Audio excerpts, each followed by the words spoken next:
Hello, everybody, and welcome back to the Sanderlanche podcast. This week, we're talking about Oathbringer, chapters 52 through 57. We're in Dalinar flashback. We have a DDF, as I like to call it. That sounds sexual, but it's not. Dalinar Daddy flashback, where he gets to meet his second son for the first time while he's in the midst of a struggle. And it's a little awkward, and it's a little sad. It's also a little heartwarming. There's a lot of emotions going on in that very first section there. And then we flash back to Yasna, and they're in the library, and they're having some meetings. She's talking to some interesting folks about the heralds, Nail, whatnot, and then Renarin discovers a music library, which is pretty interesting. And then we go over to Moash, who we don't care about. No, we'll talk about it a little bit. Moash goes up into the sky, makes some new friends, which we may have predicted something like that might happen. And then we go to Rlain, who's a little sad and down, understandably so. And maybe we've got a little hope at the end of that chapter with Kaladin. And then we go to another vision with Dalinar, and the Kid Emperor's there. And then Odium shows up. Super scary, super spooky, but super interesting. And then also, for some reason, Lift is there. So that's what we're going to be talking about this week. With me, as always, is... I feel like you could say, for some reason, Lift is there a lot. But I'm Data. I'm Jamie. And for some reason, Daki's here. Yeah, and if I didn't say so before, my name is Joe. Hang on to something, everyone. The Sanderlanche is about to begin. Yearnings intertwined, the golden age in ashes once again. Under stirring stars, in the burning shards, kindle fragments of the fallen rain. So look to the break of dawn, to the break of dawn. Stronger together now. Yeah, so we did a bigger chunk of chapters this week. I'm curious what you guys thought, if it felt like more than usual, or if it felt fairly close to the same, or what. Although, before we get into... I want to say it's funny that Joe came up with his Dalinar Daddy flashbacks thing, his DDF, because there is an organization in a different Brandon Sanderson book called the DDF. So, really? Yeah, it's kind of funny. For Dalinar Daddy flashback, or no? I'm guessing no. No, it does not. Sorry. Oh, that's unfortunate. Missed opportunity. But yes, what did you guys think of these? We did 6 chapters this time. What do you guys think of these 6 chapters and of our first attempt at like bigger chunk of text? You know, it didn't really feel like that big a chunk, and I'm glad we went as far as we did, so we didn't have to kind of split that flashback. So that was nice to be able to kind of fit it all in and get to the end of the part, which I don't think I said that before, that it was the end of part 2. I think the original one had us cut off before, like the last 2 chapters would have been combined with the interludes, so we would have gotten the flashback and the interludes instead of but yeah. No, yeah, I like this better. It kind of gave me like when I stopped reading, I was like, oh, cool, Odium, and then also like end of part. Now I'm done. Like it gave me a kind of a sense of completion for the section that we read. But yeah, again, like I get the flashbacks, I get the characterization building, and like I said, Dalinar flashbacks are probably the ones that I've found the most interesting so far out of all the books we've done. But at the same time, I'm like, okay, I kind of get it. Can we get to the part where like there's a particular event that shapes Dalinar? Can we get to that part? Because I'd like to get there. But I get it. I mean, we've got a lot of book to go, and you can't just throw it all in at once. But I do sometimes like get a little tired of the flashbacks. This one was good. You know, it had some good emotional beats. It kind of gave us a lot of good internal monologue for Dalinar of like what's going on, how he's feeling, these kind of 2 sides of him pulling him one way or the other. And it kind of bookends nicely with the end of the section where they talk about passion, right? Because that's literally what it almost seems it's literally what Dalinar's dealing with. He's dealing with like these different passions inside of him, like wanting to be a good husband, wanting to be a good father, wanting to be a warrior and just do his thing, be the Blackthorn. So in that sense, I did enjoy it. The Yasna stuff, I really like being inside of Yasna's head. It's a different, we didn't get a lot of that in the other books because, for one whole book, they wanted us to think she was dead. In another whole book, I don't know if we had a Yasna perspective. I think everything we saw was through Shallan. So yeah, I think you're right. So to have a Yasna perspective to be inside her head, it's actually pretty interesting. There wasn't a lot that happened in this particular chapter. We got some good information about what other people in other parts of the world, these two correspondents that she has, are kind of seeing. We also got to see a little bit of the kind of working relationship she has with her Spren, which was kind of interesting. And then the Renarin stuff, yeah, we really need to figure out what's going on with old Renarin, because obviously he's got stuff going on, but he's being real tight-lipped about it. But yeah, I'm interested to see what this kind of revelation of a musical gem-filled library thing is about. I hope we'll get more information on that. And yeah, the Moash stuff, I think we've all kind of sensed that maybe this was the direction it was heading in, right? He's among the Parshendi, or whatever they are at this point. He's among these people. Moash, I think, is supposed to be kind of like that underdog guy, rooting for the underdog type of fellow. I think that's the sense we're supposed to get about his character. I think he and Kaladin are a lot alike in that sense, which is probably why they were friends. And so he's kind of got, the giant chip on his shoulder, to the extent of like, what am I going to do for these people? And then like, hey, I need to talk to somebody in charge. And then them seeing his passion, which that word came up in the Moash chapter, and then again when Odium was talking to Dalinar later. So that's probably pretty important. Anyway, so we've got the Moash stuff, and then we go to R'lain. And you do kind of get this sense of like he's completely cut off from what his people were, because now they're no longer what they were. And it's really bumming him out, which is understandable. And he feels so misunderstood and not really treated like an equal among the team, which again is very understandable. But it is kind of a bummer to read. The Dalinar flashback stuff, interesting that things are progressing where he can like change the flashbacks or bring people to the flashbacks even without High Storm. And to get Kid Emperor on his side, and then for Odium to show up and kind of give us some of his like, because I think in all the other books that we've read, even, we don't really ever talk to Odium. I think this is the first time, correct me if I'm wrong, that we're reading a character talking to him. Yeah, I'm pretty sure.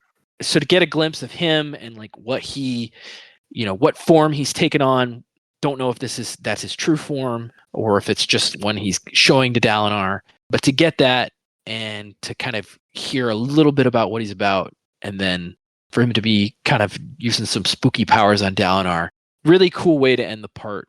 It's not a super climactic battle, but it is this kind of like, hey, who's the big antagonist? Here I am, and guess what? You don't know shit. Like, it was kind of a cool moment. So I really enjoyed it and enjoyed the whole section.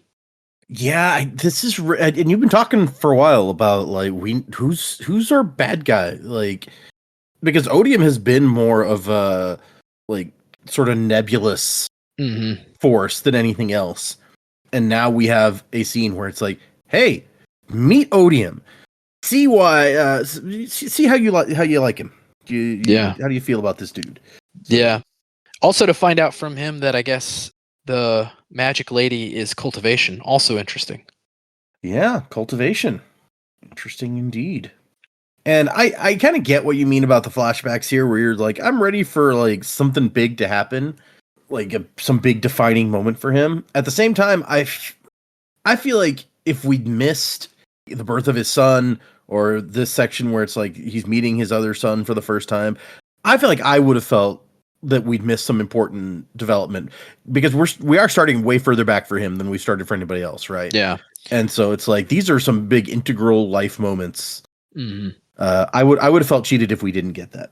No, yeah, I totally hear what you're saying, and I will say for people who really like getting the history of like, well, we know that Dalinar and Gavilar did this giant conquest, but how did it happen? Wouldn't it be interesting to know? Like, for those that kind of historical background for the kingdom characters and things like that, I do find that interesting.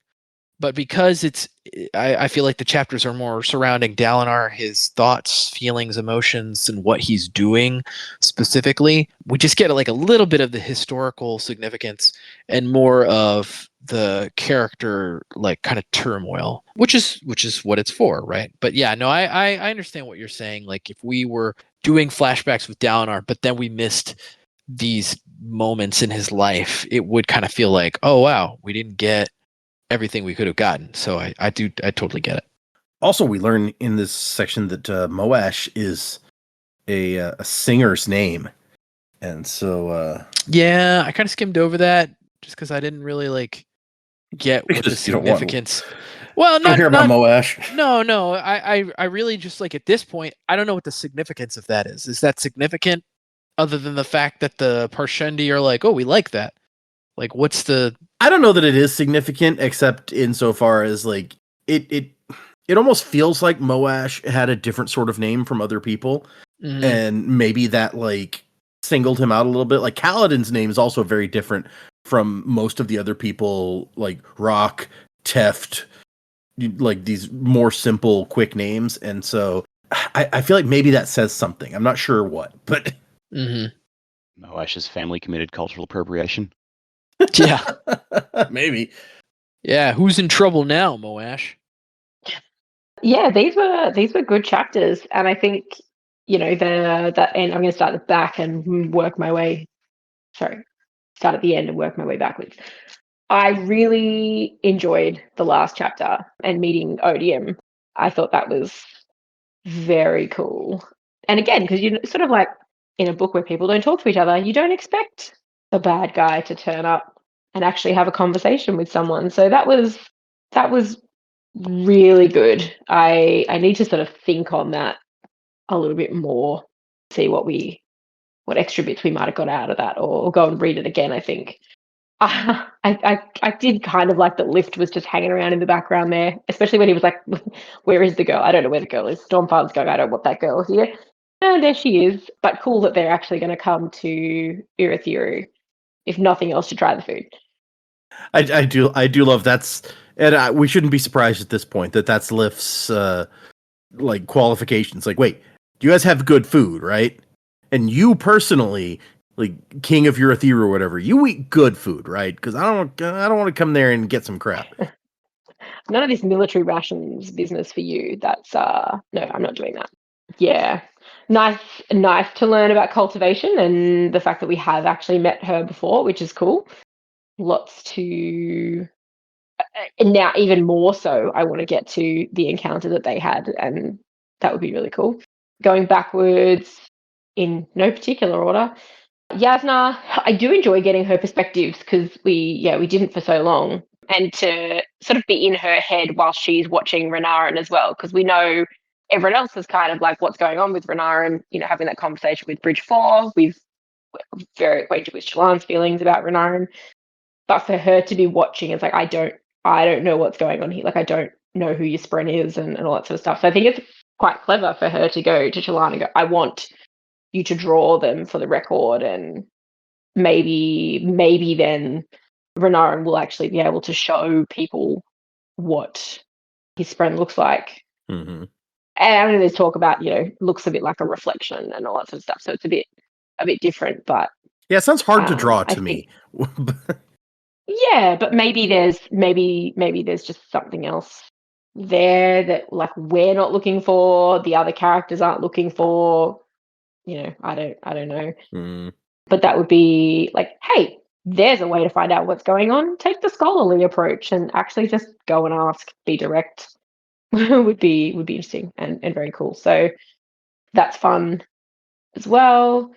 The flashback, Dalinar's flashback. Man, I felt for Evie here. I was like, you had a baby and Dalinar hasn't been there, and I understand where they're at in the story, and he's gone to fight and doesn't get to come home very much and stuff like that. But I was like, oh well, you know what? I felt all the joy at my firstborn.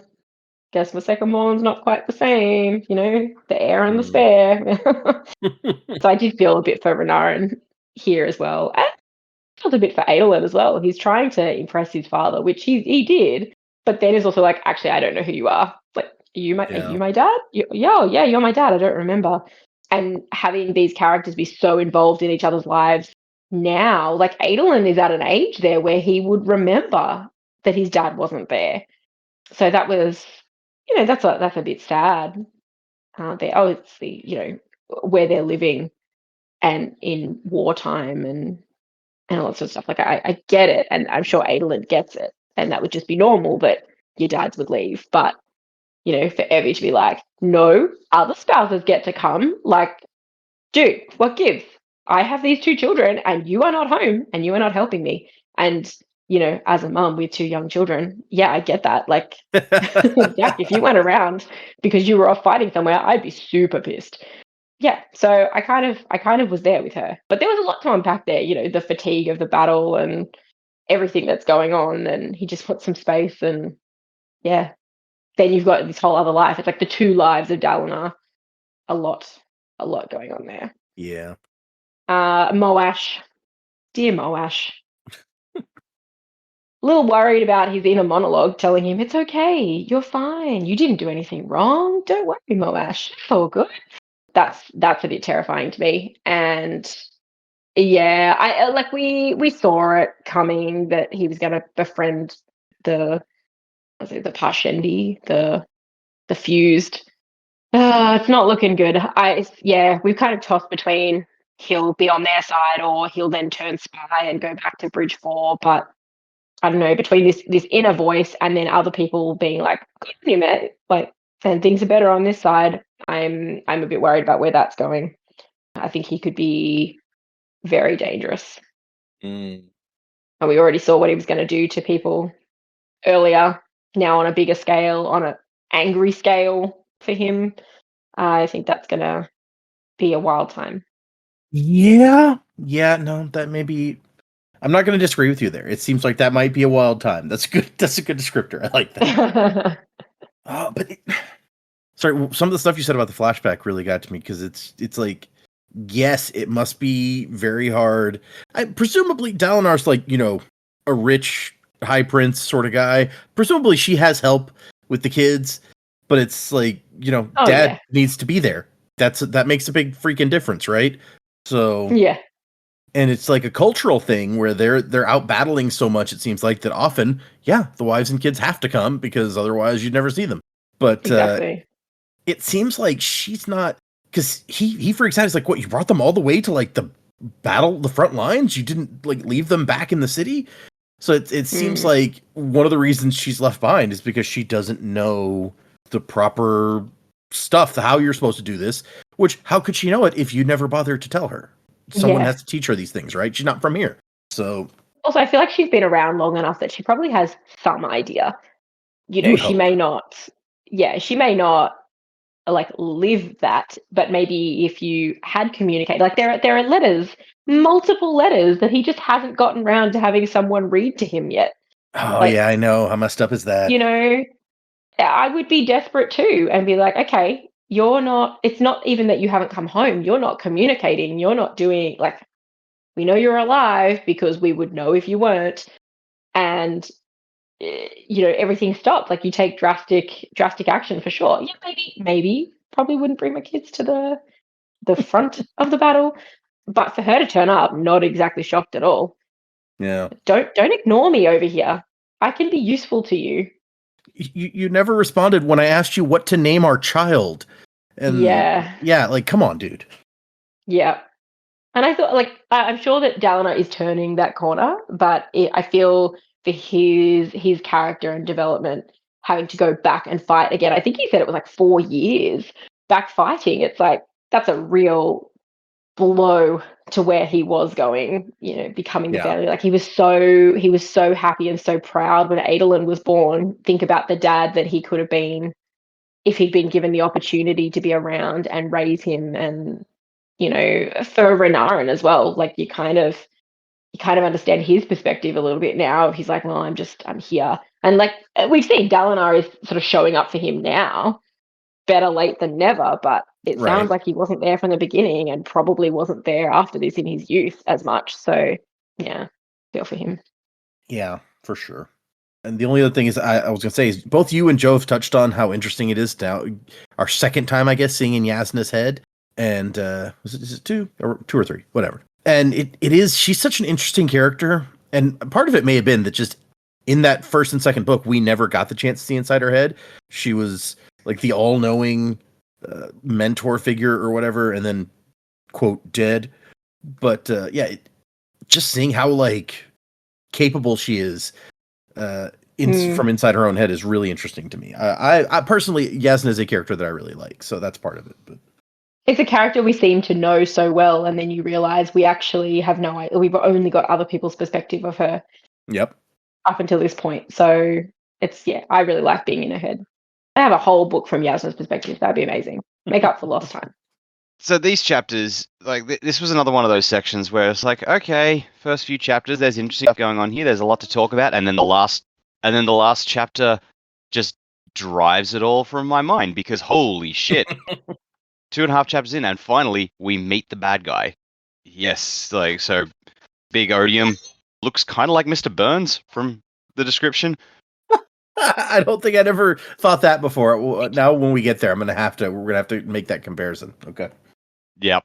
So that was amusing, but it's like he seems like an interesting guy, very dangerous one. Obviously, well, we knew that, but like just how quick he was when Dalinar tells him to piss off, and Odium's like, oh, is that an invitation for me to leave the planet from the person holding Honor's remains? And Dalinar's just like shit, I walked right into that one. And like it's clear Odium is just like letting him know, it's like hey, don't make those mistakes around me, man. I will take them. So that was really cool. The whole conversation between Dalinar and Odium. Dalinar says, "Oh, now I've seen you. I know I can fight you." And Odium's like, "You think you've seen me?" And then just like does the whole like, "This is what I really am," and Dalinar's mind just can't handle it, and he nearly goes insane. Yeah, that whole bit was just awesome. So that occupied my thoughts for most of the time since reading the chapters, and I'd actually forgotten about some of the other stuff we'd read. But yeah, Dalinar flashback chapter. It's like the other two have covered most of what I would have said. It's like man, Dalinar, come on, get better. Yasna chapter. My favorite bit was just her dressing down Amaram because good. Oh yeah. Like. Oh, I'd forgotten about that whole bit. That was amazing. We'll get there when we get there. Yeah. I like Jamie agrees with Shallan. Like that was amazing. Oh yeah. Again, seeing inside Yasna's head, we realize how much we don't know about her. But it was cool to see her interacting with Navani and with Renarin. It was just seeing inside her head. But I loved seeing her just like Amaram is like trying to appeal. Amaram still thinks he's in the right, and Yasna is just like there are a lot of things I'm not certain about in life, but one thing I am certain of is that you are a fuckhead. And so it's good. I forgot about that too until you mentioned it. It's great. Yeah, and Moash. So people know I don't like the guy, but I'll say this: seeing him embrace villainy, even though he doesn't think of it as villainy, but like from our perspective and our protagonist's perspective, he is clearly an enemy and therefore a villain.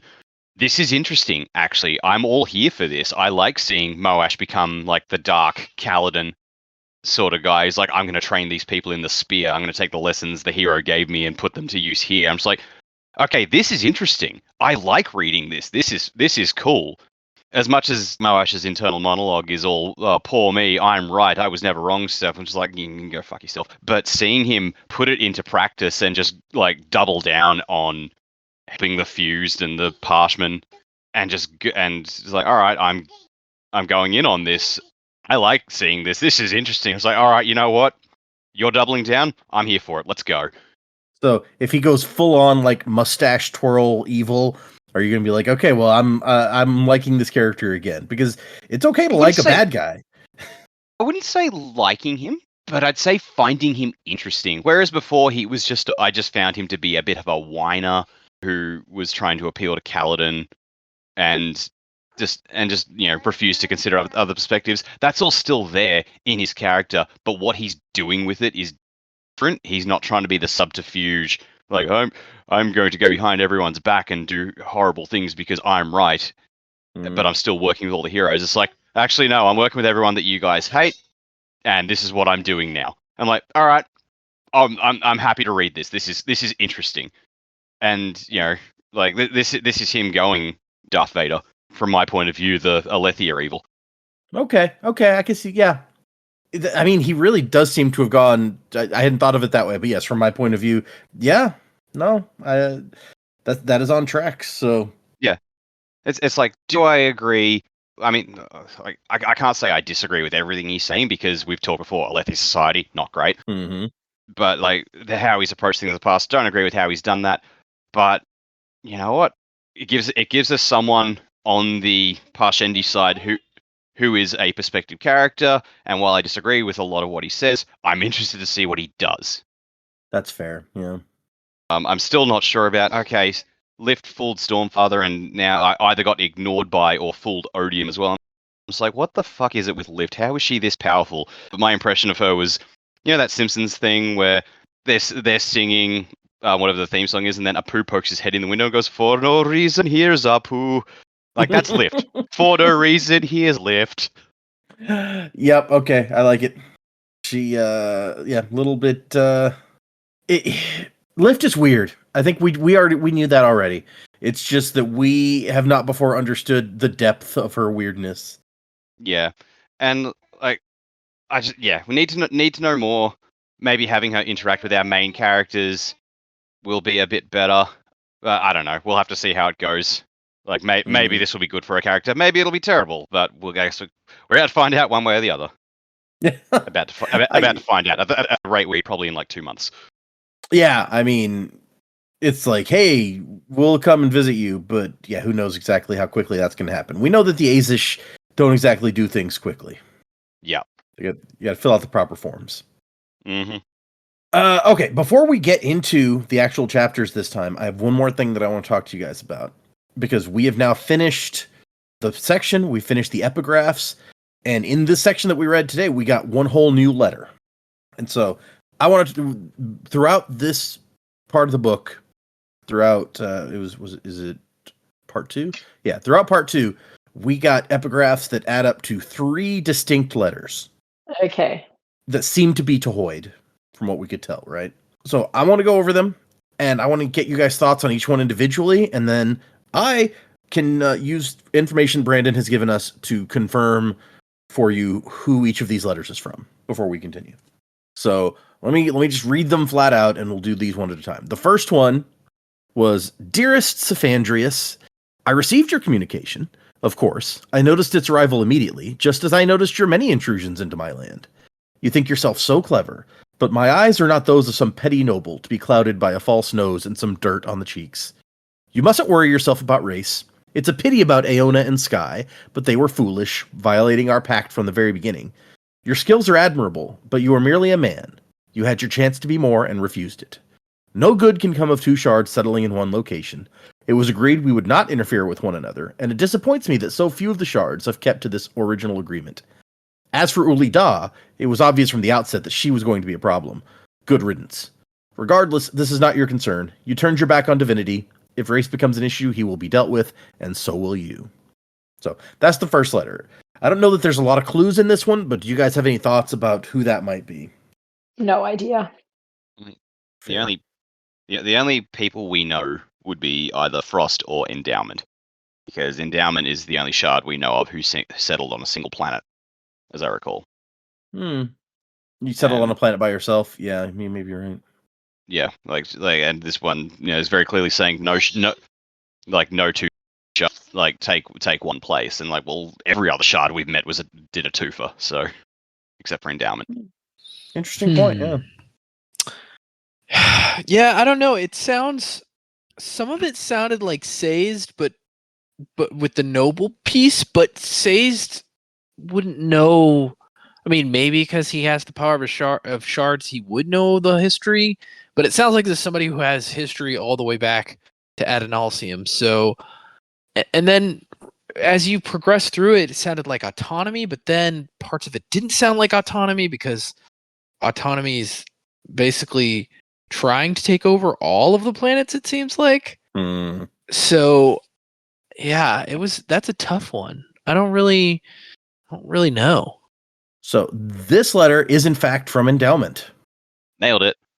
Yep, you nice job, sir. Yeah. She's talking about Hoyd coming to Nalthis and hiding himself, but she's like, I see you. So this is our first, since we didn't actually experience her in any way in the book that took place on the planet that she rules. This is kind of our first look at her, which I find interesting. Yeah. A little bit snooty, Well, those people are snooty. The second letter, in my opinion, has the most outright hints at who it is, but that's in my brain. So this one says, Saphandrius, bearer of the first gem. You must know better than to approach us by relying upon presumption of past relationship. You have spoken to one who cannot respond. We, instead, will take your communication to us. Though we know not how you located us upon this world, we are indeed intrigued, for we thought it well hidden, insignificant among our many realms. As the waves of the sea must continue to surge, so must our will continue resolute, alone. Did you expect anything else from us? We need not suffer the interference of another. Race is contained, and we care not for his prison. Indeed, we admire his initiative. Perhaps if you had approached the correct one of us with your plea, it would have found a favorable audience. But we stand in the sea, pleased with our domains. Leave us alone. We also instruct that you should not return to Obradai. We have claimed that world, and a new avatar of our being is beginning to manifest there. She is young yet, and as a precaution, she has been instilled with an intense and overpowering dislike of you. This is all we will say at this time. If you wish more, seek these waters in person and overcome the tests we have created. Only in this will you earn our respect. So how about that one? I hadn't put it together at all while reading it, but now hearing you read it off like that, I'm just like, is this preservation? And like he's saying like, oh, if you come to Ruin, maybe Ruin would have helped you fuck Odium up because that's what Ruin does. But he's contained. Vin is our new avatar, and she don't like you, so. Yeah, but I think once Vin took over the power, Addy and Lysarium, whatever that guy's name, Laras, I think they were gone. That's true. Well, Laras was. Right, Laras was, yeah. And then once she defeats Ruin, he's gone, and Sazed takes up the power. The only one that I remember talking about avatars a lot is Autonomy. So I'm gonna guess Autonomy just because the word avatar was used a lot, I feel like in the Lost Metal. You think so too, Jamie? Yeah, I thought it sounded more like Autonomy than Vin. In terms of the avatar speak, than talking about Vin. I thought they were talking about, what's her name? Yeah, you're talking to the person who can't remember anything. But yeah, I thought maybe that's sort of where that was heading. So this is actually, this is a kind of a double thing, because as Joe pointed out, Autonomy is the one who creates avatars of herself. That's why we're getting the pluralization here. We think this communicate with us, because Autonomy has separate avatars of herself on each planet that she has conquered or whatever, just like she was trying to turn Wax's sister into the avatar of her on Scadrial, yeah. So it is from Autonomy, but more specifically, it is from somebody that we've kind of met before, but did not realize was an avatar of Autonomy. You got to think of the waters and the tests that we've set up and all that kind of stuff. Waters, tests. So six of the dusk. Yeah. So yes, on the 6th of the Dusk planet, he hunted on the island called Patji, which they personified the islands as like this family of gods or something. This is Patji, who is an avatar of Autonomy on that planet. Oh, interesting. Wow, and that's so cool. She's saying like, come to this island if you want to earn my respect and get past all the like death ants and giant monsters that sense your brain waves and whatever else, and then maybe I'll respect you. Yeah. Interesting. I mean, not gonna lie, I would love to see a book of Hoyd fighting off these. Yeah, maybe that's what Isle of the Emberdark is. Who knows? Yeah, maybe. And also, it's interesting because she's like, I thought that this version of me was like well hidden among all of my planets. Like, how did you even find this one? Because apparently Patji is keeps it on the down low. And you also have to remember that this is way before 6th of the Dusk happens. So whether there even still is like an avatar at that point. Yeah, at some point in the distant future, we don't know exactly when. So maybe Patji isn't really even around anymore at that point, but that was that letter. So that one is really interesting to me. The fact that she's just like, maybe you should have talked to a different one of me, and maybe that one would hear you out. I also like that somehow, even though they're all avatars of autonomy, which I think is what autonomy says, like, even though you're all pieces of me, do your own thing in a way that will earn my respect to have my power. So it's like interesting to me that all these people could hold her power, but at the same time be doing like their like way different things and be, still have kind of an individual identity. The third one, the one that we just read this time, I said the other one had the most overt clues. This one is shorter, but I feel like it's being made pretty obvious. We'll see what you guys think. So this one says, "Friend, your letter is most intriguing, even revelatory. I would have thought before attaining my current station that a deity could not be surprised. Obviously, that is not true. I can be surprised. I can perhaps even be naive, I think. I am the least equipped of all to aid you in this endeavor. I am finding that the powers I hold are in such conflict that the most simple actions can be difficult. I am also made uncertain by your subterfuge. Why have you not made yourself known to me before this? How is it you can hide? Who are you truly, and how do you know so much about Adonalsium? If you would speak to me further, I request open honesty. Return to my lands, approach my servants, and I will see what I can do for your quest." That's gotta be Sazed. That's Sazed. Like, it even has the I think. Yeah. Yeah, and also, he's like, I'm least equipped. I'm in such conflict with myself. How do you know so much? I don't know anything about you. Whereas, obviously, it seems like the other ones know a lot about him. Yep. Definitely, clearly, Sazed / Harmony. The I think, as Dak points out, is the big, look at me. But the interesting thing is, this happens before Era 2 of Mistborn. We talked about that, right? So we see Hoyd on Scadrial later, kind of like even helping out Wax in some ways. It's possible that after this letter, at some point, they've come to some sort of understanding with each other, or maybe Hoyd is sneaking around still doing his own thing. Hoyd, if you'll remember, is the one who throws a coin at Wax that later on turns out to have the memory of Kelsier showing up in South Scadrial and telling them, like, survive. Yeah. So he's doing something. Whether or not he's working with Harmony is, I think, still maybe unclear. But yes, so Wax's driver for ages, constantly showing up where Wax needed him. Yep. Even at the end of the book, he shows up with a boat to save Wax. Yeah. So I really, the letters are always, I think, my favorite, or some of my favorite epigraphs in these books so far. So these I've found very interesting from the first time I read it. I think the only one I didn't figure out when I read it originally was the endowment one, because I feel like there's not a lot of hints in that one. I made a guess about Patji even before. I think at that point we didn't know that autonomy had avatars. I think that may have been before anything about that came out. Yeah. But I guess that it was Patji because of the stuff about the ocean and the tests and things. Yeah. Well, the Lost Metal only came out, 2022? Yeah. And Harmony, that was an easy one. So that was a gimme. All right. Let's now that we've done that, we won't have to deal with that as we progress. Let's get into these chapters. So the first one, as we talked about, is after his father, a Dalinar flashback. And at this point, he has crushed the Herdazians, that was the first task that Gavilar gave him. Go out to Herdaz and, like, smash them. And apparently he hadn't really done anything to deserve it. Yeah, he said that they were, like, poking at the borders, basically, and apparently I think Dalinar... that's a pretext.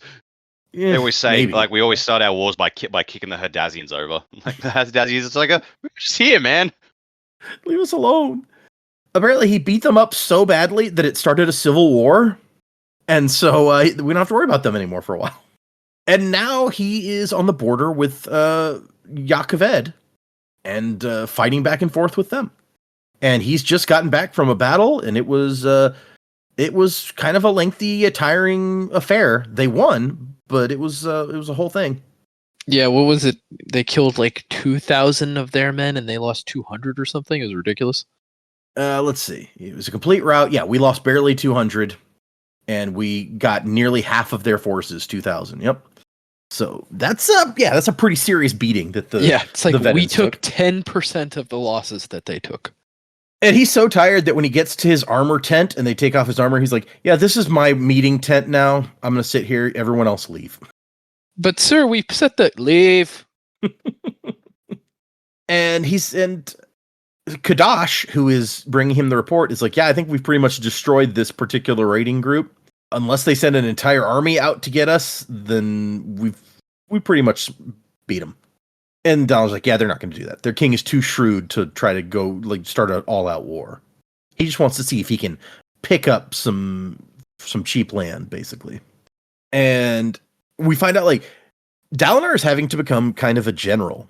Before he was a fighter. Gavilar would say, go over there, kill those guys, and he would go over there and kill those guys. Now Gavilar's not here anymore. Dalinar's having to come up with tactics, pay attention to supply lines, all that kind of thing. And he doesn't love it, but it means that he gets to fight and feel the thrill, and that's worth a lot for him. And then somebody comes in, and he's like, hey, I thought I told you to... Oh shit, it is Evie. Evie, I don't know how you say. And it says he hadn't intended to roar, but he was so tired and so shocked to see her. He screams at her, why are you here? Imagine your wife walks in, why are you here? The hell are you doing here? Yeah, no, I would get the crap kicked out of me. And he's upset. His domestic life is suddenly impinging on his life as a warrior. And she's just like, I mean, other wives come. Honestly, we know that wives go on these things because wives are the primary scribes for their husbands. They write their stuff. They read their husband's stuff. So this is not unusual. It's you need to be able to read what's going on. And that's where I come in. Hello. And he's like, well, Alethi women are trained from childhood to do this kind of stuff. We talked about this. And okay, fine. Come in. Let's talk in private because the whole camp is watching us at this point. And she's like, okay, but what about the children? He's like, what? You brought the children to the battlefront? And she says that Navani told her she needed to come, that it is shameful that it's been more than a year since you visited, since Adolin has seen you. You've never even met Renarin. And apparently this is the first time Dalinar's even hearing the name of his son, because he's like, what does that mean? He's trying to work out the glyphs behind this name. And she says, no, Re is from my language. Nar is based on Dalinar. It's for his dad. And In means to be born unto, which we found out, I think, with Adolin, right? He was born unto light or whatever his name meant. And so he's like, okay, what does Re mean in your language? And she's like, it doesn't have a meaning. It's just his name. And so when Dalinar comes up with a translation, he's like, so my kid's name means like one who was born unto himself. Awesome. I think it's kind of cool. Got a fun ring to it. I mean, yeah, I don't hate it necessarily. Yeah. It is a little bit odd, but I've heard much weirder names. I think Dalinar's point is it doesn't make any sense. Yeah. And he's thinking from his society perspective, great, everybody's going to not understand my kid's name, and I'm going to have to explain it, and he's going to get made fun of because his name doesn't mean anything. Yeah. You know what, Dalinar? You know how you could have avoided this? Answer your wife. Yeah. No, Dalinar's totally in the wrong. 100%. I'm not defending him. It is no. If he's unhappy with the name, it is entirely his fault. But yeah. Yeah, no. I get your point though. In society, he always be looked on a bit weird. It's the guy with the weird name. Yeah. And to be fair, he is looked at a little weird. Well, yeah, I don't think it has anything to do with his name though. Is the thing. I don't know. It could have all been where it started. Maybe. And she's just like, I want to be more of an Alethi wife to you. And he's like, yeah, but these are the heirs to a princedom. You can't just bring them out into danger. Also, you would hate it here. Do you know how many people I killed today? You'd freaking hate it.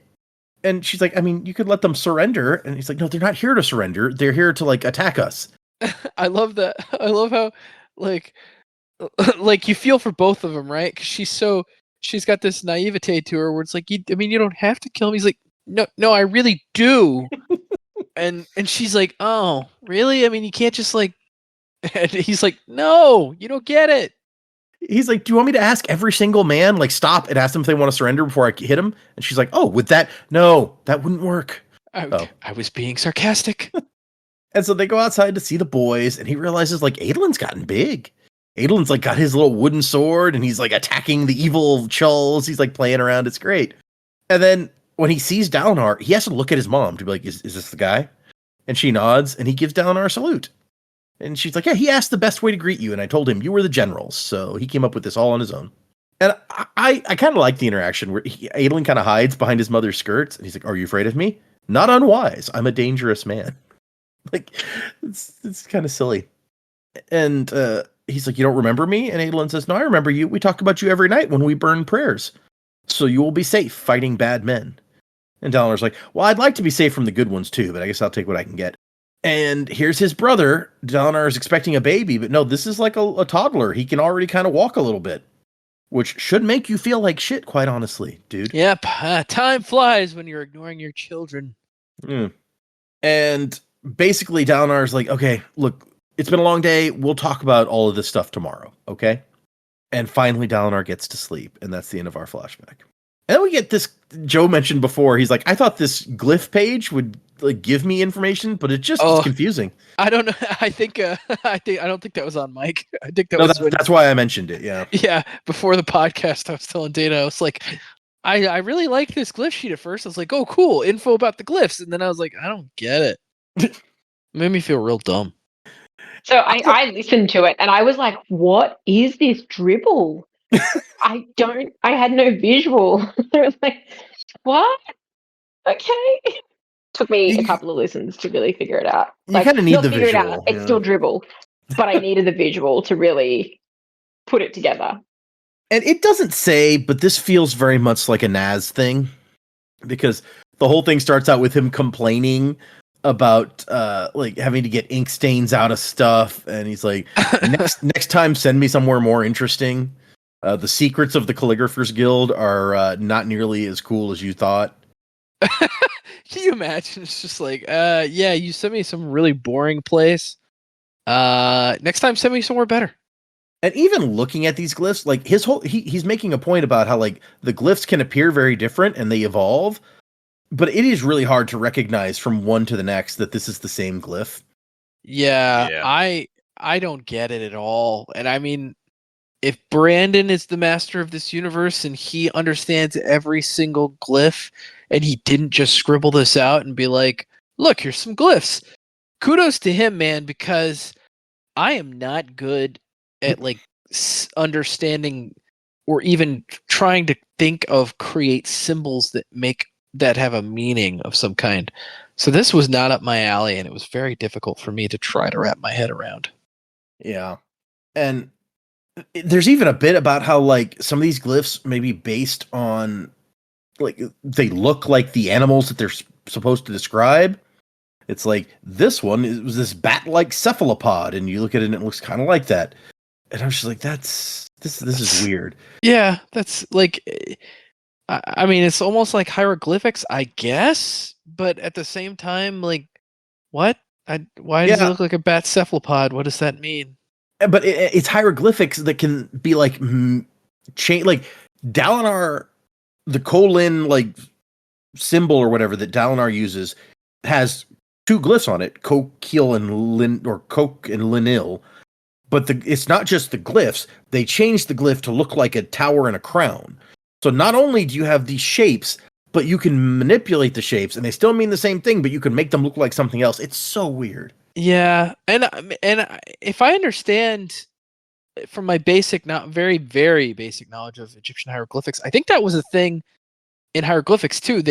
Over time, and maybe I'm wrong. So, if a listener is out there who's like super into Egyptian history and they can definitely correct me, please do. But I think like over time, based on what gods they were worshiping, their hieroglyphics like changed shapes and the meanings, some of the meanings changed and things like that to kind of like based on what they were talking about.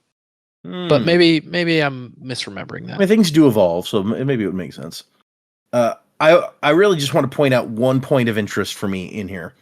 And it's got he's writing out the glyphs for High Storm, which are a combination of high and storm, and then Everstorm, which is a combination of eternal and that same storm glyph.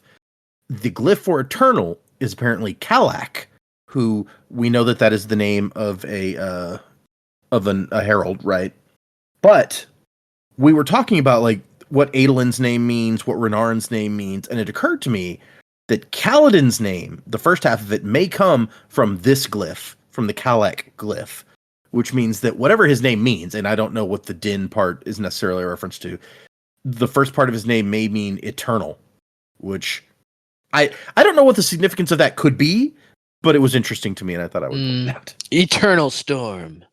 I mean, if he was like Kalalin, like Adolin, it could be like Born Unto Eternity, which would be kind of a cool name, but it's not quite that. It's something else. I don't know. Born Unto Eternity. Yeah, I love you got born unto eternity and then born unto himself.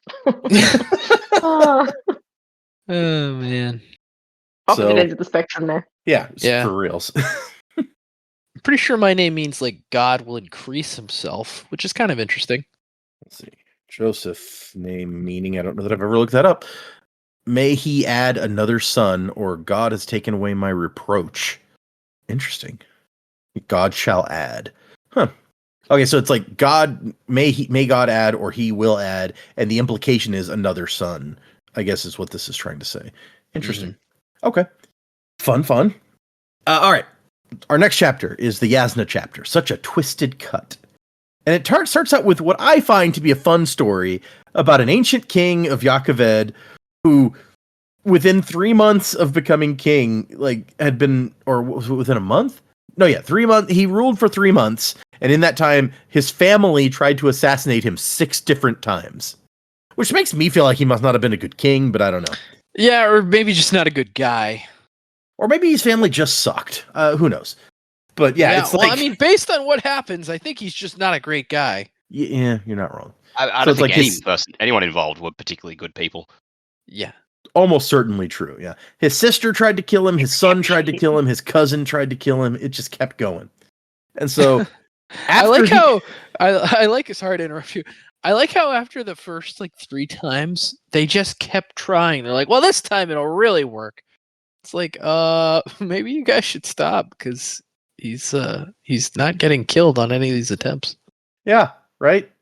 And so after 6 attempts, he's like, all right, I'm gonna throw a big feast for all my family. Everybody shows up and he's like, look at this giant table with the big feast I've set out. Isn't it great? And everyone's like, oh, this is terrific.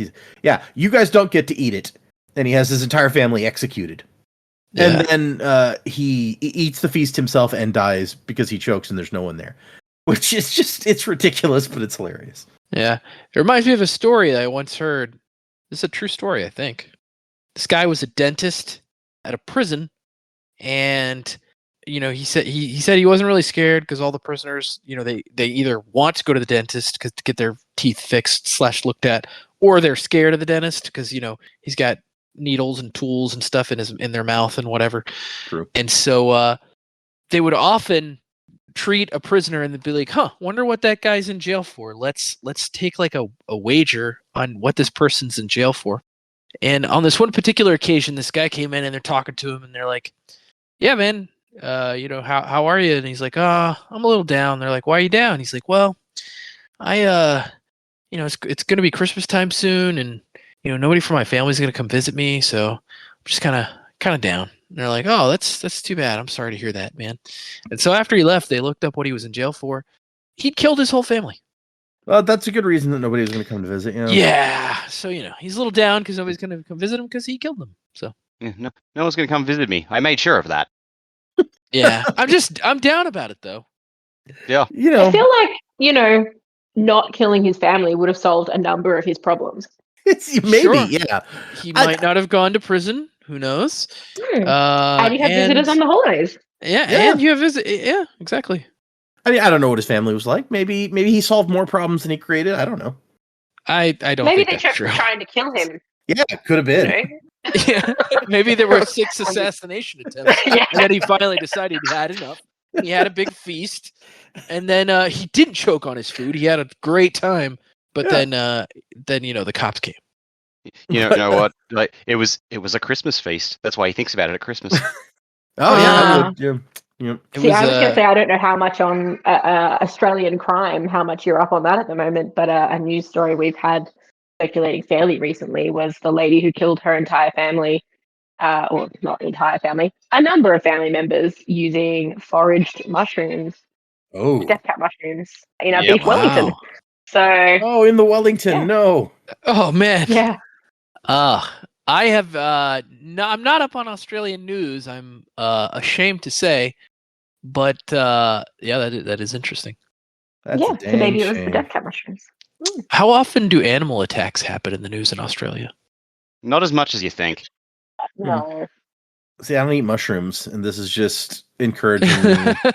Yeah, is there any kind of fungus you do eat, Data? No, I don't. I don't approve of eating fungus. Fungus will eat you, and Yeah. so I'm It's true. gonna keep the food chain straight.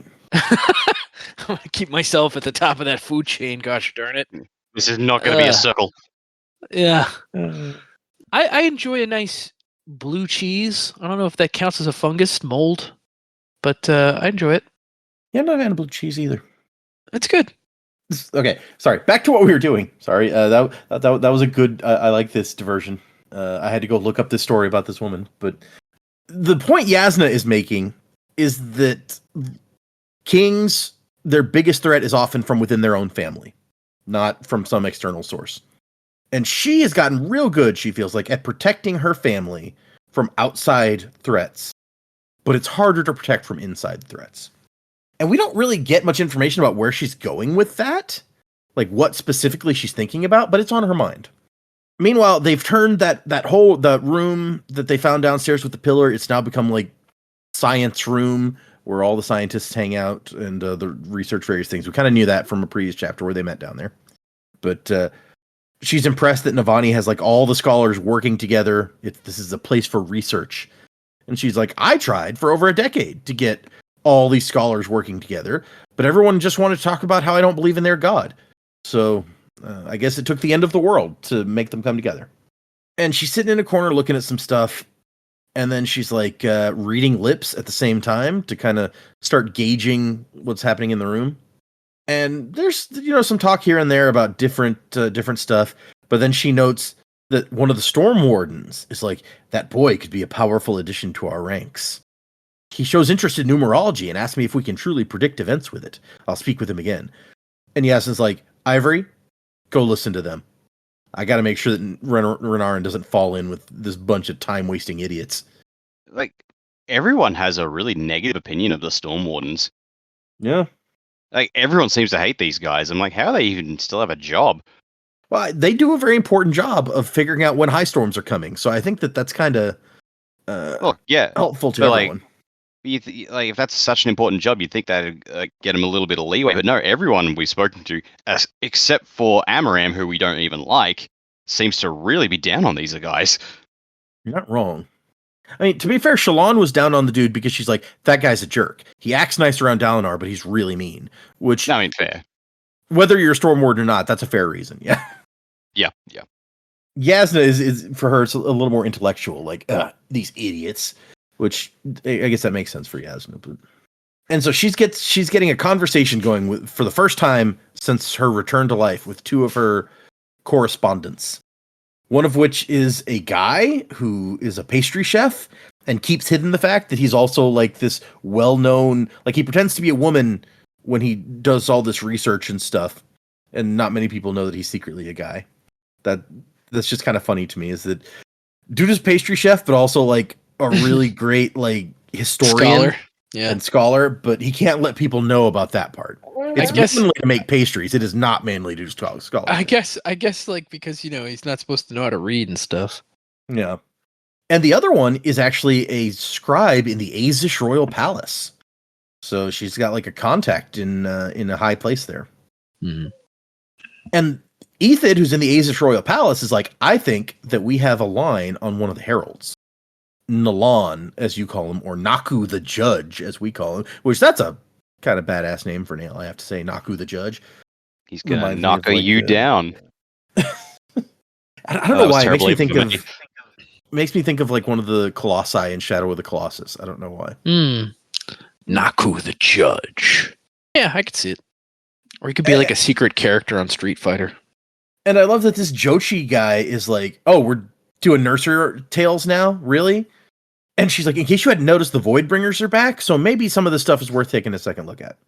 And we know that Nail has actually been to the Azish Royal Palace recently, so maybe you guys should listen. And also, hey, we have a Radiant here, an Edge Dancer, or we had one. She ran off. some Reshi raised on the streets. And Yasna's like, wait, we met her in one of my uncle's visions. I'm surprised you let her get away. And she's like, have you ever tried holding on to an edge dancer? Yeah, she went to Tashik, and the Prime says she's back now, but she's avoiding me, so I don't know. We skipped over, like, while the Azish palace talking about all this, pastry chef dude is just like, man, I thought it was interesting when I said I got a glimpse of the real hero of the story, Axes the Collector. Oh yeah, somebody has a sighting of Axes. He's always And I was around, like- you know. I was like, interesting. Yaz is keeping tabs on the Mighty One. Yeah. Axis the Collector, man. I feel like he needs his own short story. I agree 100%. I would read a whole book about Axes and his Spren cataloging adventures. Yeah. Absolutely. I feel like it should be like a weekly Alamancer Jack type thing where it's like, where is he this week? Oh, yes. Love it. Yep. That's awesome. Every edition just opens up with it's like, so I woke up naked in this place this time. Yeah. And it's just like it's like I'm on the wild. And if I'm it on the doesn't wild start cliffs. with, Yeah, his cameo in the interlude with the girl on the Turtle Island, I was like, man, this is cool. Where she's just hanging upside down. Yeah, he's just there. It's like, oh hey man, what's going on? He's so good. It's like the next one starts like, so I woke up spooning a chasm fiend egg while the mother lay above us. But I should probably Yeah. start at the beginning. He's like a You're probably He's like- wondering how I got here. yeah, he's like a Hoyd. He's like a Hoyd, but just for this planet, where he's just like he's always around doing stuff. He's trying to catalog these Spren, but darn it, he's having a hard time. maybe know- it's some Patreon content. You guys can write a Oh Axis the yeah, Collector short The story. Adventures of Axes. yeah. Well, we don't want to take too many liberties. I mean, it's Brandon's intellectual property, the old Axes, but No, that's true. Yes. there um, might be some plan for him. yeah, that's true. I would Yeah, love probably. we talked about short stories or like an Alamancer Jack weekly thing. What about like mystery spread novels of like in like a Hardy Boys type thing, but it's Axes the Collector. So it's like just a bunch of little like easy to reads. Be fun. Yeah. It's like Hmm. the mystery of the haunted tower, and he has to find out what kind of Spren it is. Yeah. Oh, And then he yeah. finds out the tower is a Spren. That would be pretty sweet. That would be sick. Yeah, the whole tower is a Spren. I'm inside the Spren right now. I actually went out to look at the words of Brandon to see if like there was any mention. Is like, was he going to get a bigger part later on or something?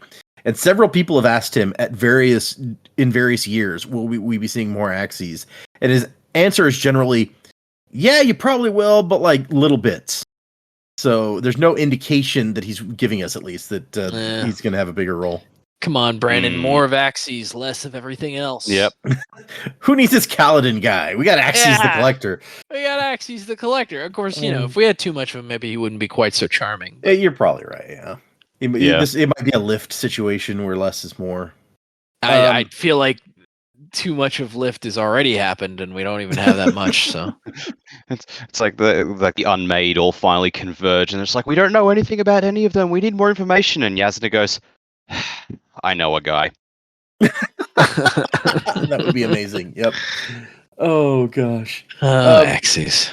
But okay, so this Azish lady, her conclusion is like there's something wrong with this guy that I think is Nail. I don't think the heralds will be a resource to us. And Yasna says, actually, I can provide you with sketches of the heralds. I have drawings of their true faces provided by an unexpected source. But you're right, they're not going to be a resource. And then she amazes them by telling them, oh, by the way, all that stuff my uncle saw, that's all real. Like, have you read those visions? And they're like, what, really? Seriously? Okay. And as they take a break in their discussion at some point, and she looks over and reads Renarin's lips, and he goes, it's coming from in here, somewhere in this room. And then she's like, hey, Ethan, you were going to get drawings of the Sprens tied to each order of Radiant, right? And she's like, oh yeah, actually, I've gotten quite far with that. I saw the Edge Dancer Spren myself after demanding a glimpse. And yes, it's like, okay, what about the Truth Watchers? Because we still haven't seen Renarin's Spren, so she's curious here. Reportedly, they look like the light on a surface after reflecting through something crystalline. Which I don't know how you would draw that, but okay. Yeah. So wait, say that again. They look like the light. What? Light on a surface after it reflects through something crystalline. So I guess like if you reflected light Shimmery? through something Like a shimmery. real shimmery light. Yeah. Like a lens flare. That seems annoying to look at. Yep. And so Yasna starts going that way and like even gets Shalon's attention. Like something weird is happening over here. But before they can look into that further, Shalon's like, Yasna, the door. And who is there but Meridus Amaram wearing the Sadius colors because he is in fact like the head of the Sadius princedom now. Yeah, what a loser. Boo. Yeah, I do love that. Like right away, Yasna is like hostile towards him. Like there's not even like pleasantries. She's just like, "What the hell are you doing here? Go away." Get out. And Shalon still doesn't like him, but yeah, and like he's still trying to schmooze Yasna, which I'm like, bro, read the room. This is not happening for you. He pushes this way further than any reasonable person would. Yeah, I'm like, bro, what are you doing? She's not interested in what you're selling. She was Like, this close to turning him into smoke. Seriously. Yeah, Yeah, she's but like, she I had can kill somebody with my hand, right? I just gotta wave it in a super specific way. And it starts out, I feel like, with him seeming reasonable. He's like, "Can we talk?" And she's like, "No, go away." And yeah, even if he thinks that's reasonable, it's like after that, at that point, if she says no, it's like, all right, bro, you struck out. Go. He's like, "Look, we need to talk. Like, there's this rift between the Sadius house and the Colin house, and I want us to figure out a way." And that's what he's been like. Even when Sadius was around, Amaram was telling Dalinar, like, we need to like be a united Alethkar. We need to this rift between you guys is not good for Alethkar. And so he's kind of going the same way now. Murder thing. Yeah. And that's what Dalinar said at the time. He's like, we're past the time where that can happen after the shit that Sadius pulled. But I can see where if Amaram really believes that's for the best, that he's like, look, I'm in charge of the Sadius house now. Can't we talk and work something out? He should go to Dalinar with that, as opposed to, he's like, Yasna, you can steer Dalinar. He listens to you. And Yasna's just like, yeah, no. He does what he wants. Fuck off. And then he kind of starts to turn it, where he's like, well, it's clear that he's been listening to your religious beliefs. And then he's like, we were close once. And she's like, no, my dad wanted us to be close. We were never. You really should leave before somebody gets hurt. And then he tries to pull this like, we thought you were dead, and I just had to see for myself that you're really okay. He's like, okay, you saw. Leave. And then he's like, why have you always denied me? And we get into a thing where she really goes hard after his mom, which is... It's it's a little it's a little what's the word? It's a little low for her. It's real low, yeah. But at the same time, it's awesome. I mean, yeah, I'm not going to disagree. And he may be showing his true colors finally. It's like, you godless whore. If you weren't a woman. And the thing with his mom, I feel like maybe that's a little out of line. I love the next part where she's like, if I weren't a woman, we probably wouldn't be having this conversation unless I were a pig, and then you'd be doubly interested. Damn, got him again. Way to go. Oh, shit. Okay. And then he reaches out like he's going to summon his shard blade, and she pulls some stormlight and is like, oh, please. I dare you. I fucking double dog dare you. Give me an excuse to turn you into like a piece of crystal or something, you know? Yeah, it'd be pretty sick. And he leaves.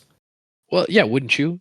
Yeah, for sure. But he has to like deal with like the scholars laughing at him as he leaves because, he's tried to start something with somebody tougher than him, and maybe because she was a woman, he didn't respect that fact, but maybe now he will.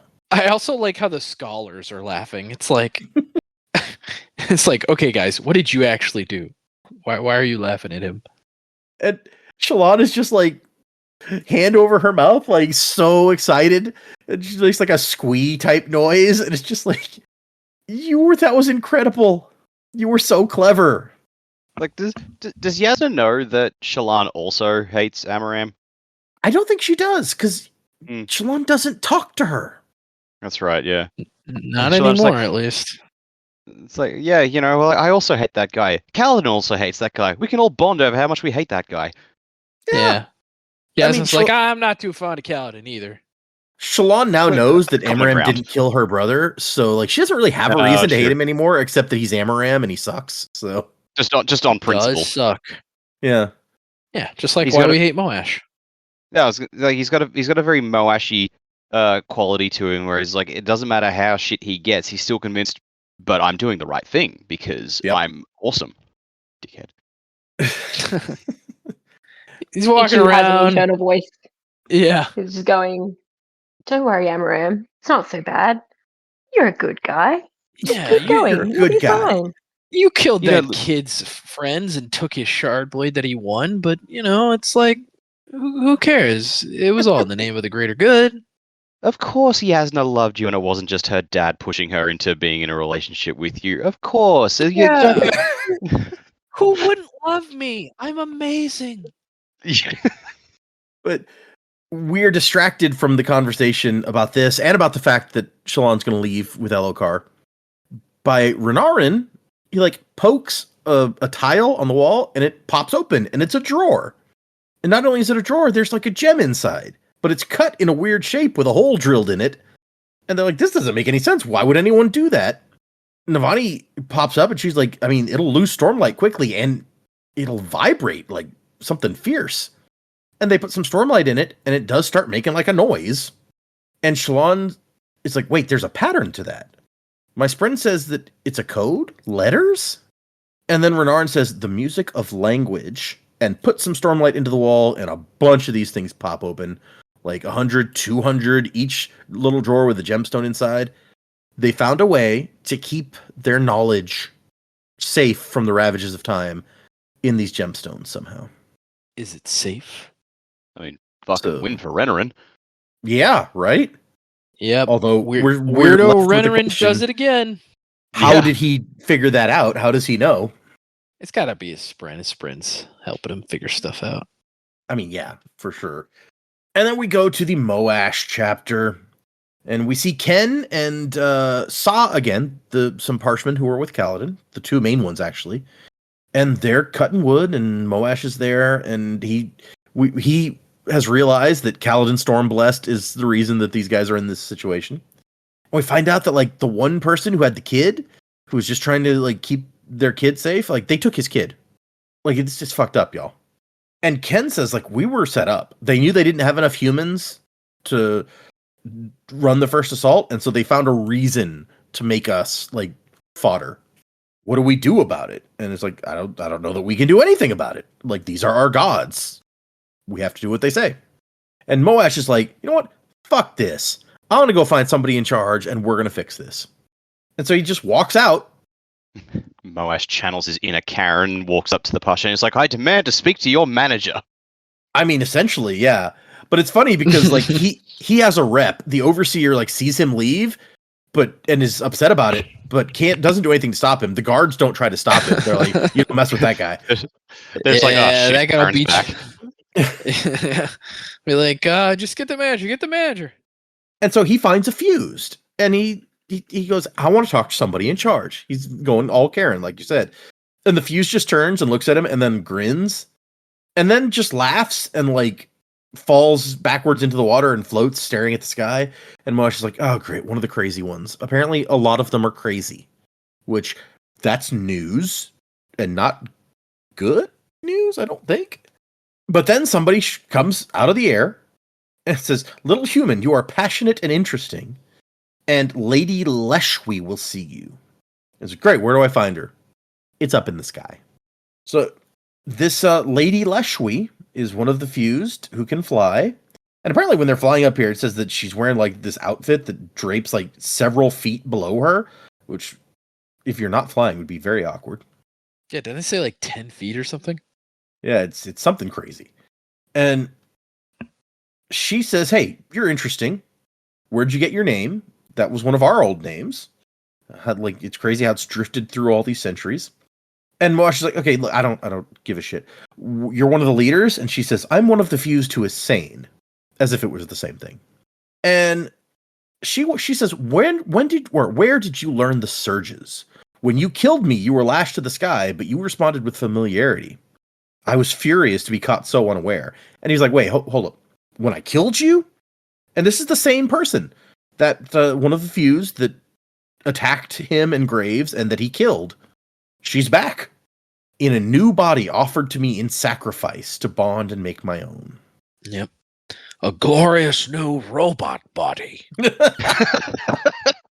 And says no body can be president more than 2 terms.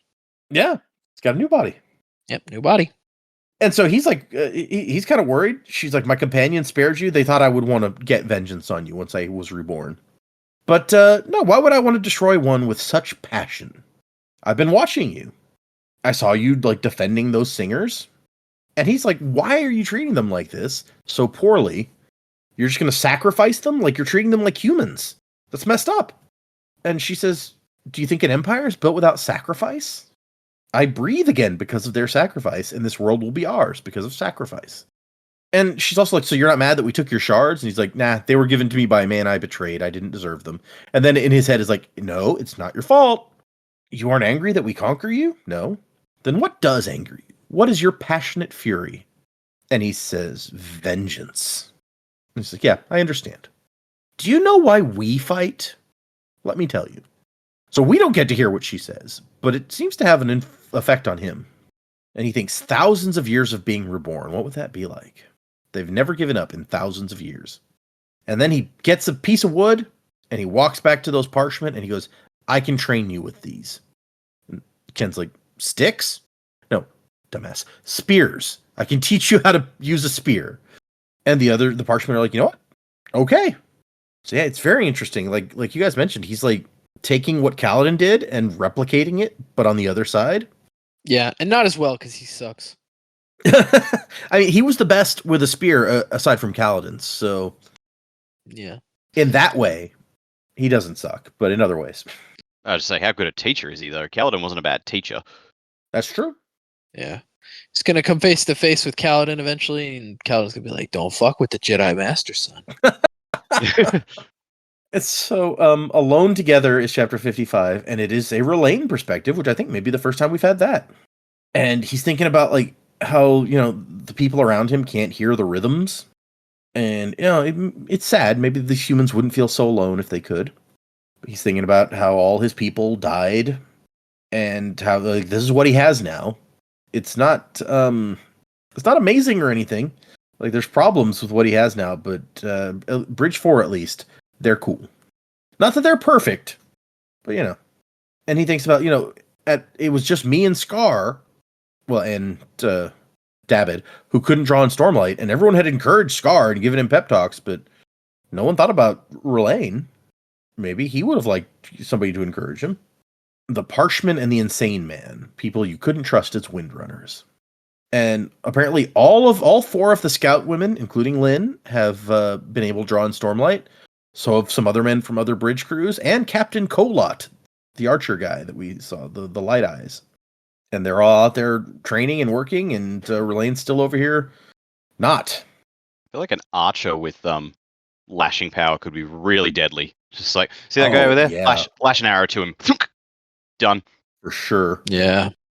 And he thinks about like he loves Bridge 4 because they try. They're not always great, but they try to like be considerate of him.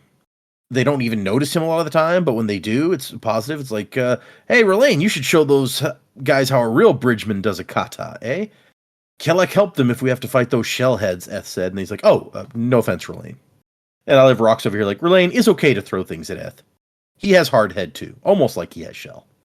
And then he says, it's okay, because that's what they expect him to say.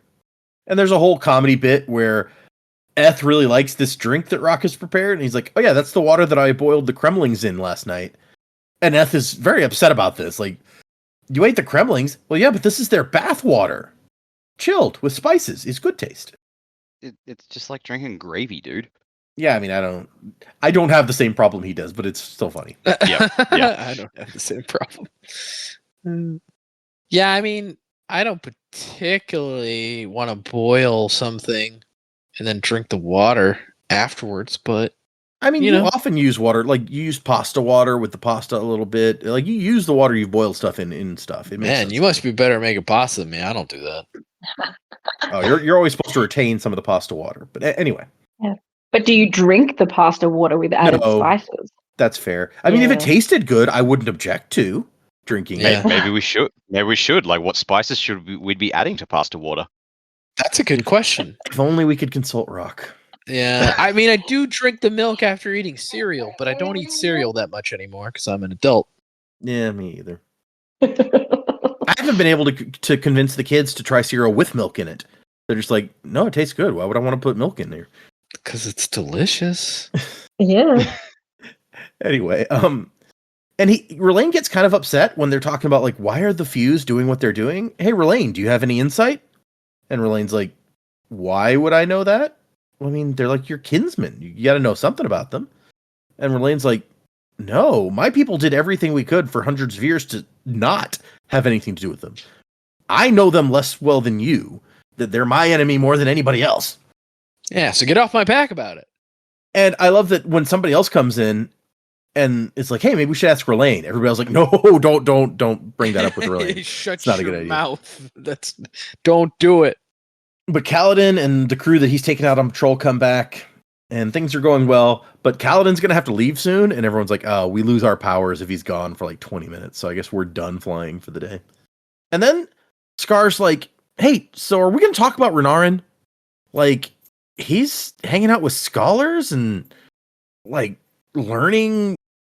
Like, it's almost like he's learning to read. It's very feminine stuff that this guy's up to. And Kaladin's like, dude, Drehy, you are literally courting a man. Like, who are you to be calling out Renarin for doing something feminine? And then the whole crew is like, hey, why you gotta be on Drehy like that? Are you trying to say that courting a man is feminine? If anything, he likes being around women less than any of us because he's trying to hook up with a guy. He's the most manly. He's the manliest man of them all. He loves men. Yeah. And Kaladin's like, okay, I wasn't trying to insult Drehy. I'm sorry. I was making a point that, like, you know, let Renarin do what he wants. Oh, absolutely. It makes complete sense. The manliest of men. And Kaladin's like there's 5 women that we've let into our group, and we're halfway to being light eyes. Like, give Renarin some slack to figure out what's going to work for him, you know?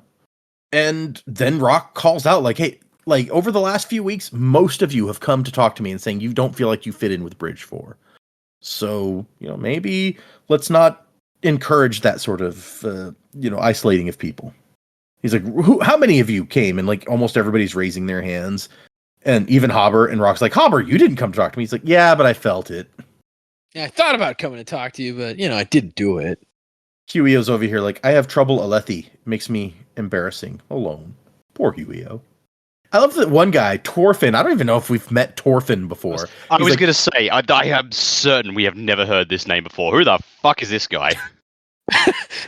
See, it'd be funny if he spoke up and they were just like, who are you? He doesn't even where go did you here. come from? Or even better, classic Torfin. Am I right, guys? Yeah. That's exactly what we've come to expect from you, Torfin. Yeah. What a great addition you've been. You've been here since the beginning, right? Nobody would argue that. Torfin is scared of heights. He started flying and he's real scared of it. And it's like, oh, that kind of sucks. It's like, can you imagine? It's like, yeah, we're going to learn to fly. Like, okay. Can I go be with one of the other Radiants? Yeah. I just imagine his internal dialogue the whole time. It's like, oh my God, oh my God, oh my God, oh my God, oh my God, I hate this, oh my God.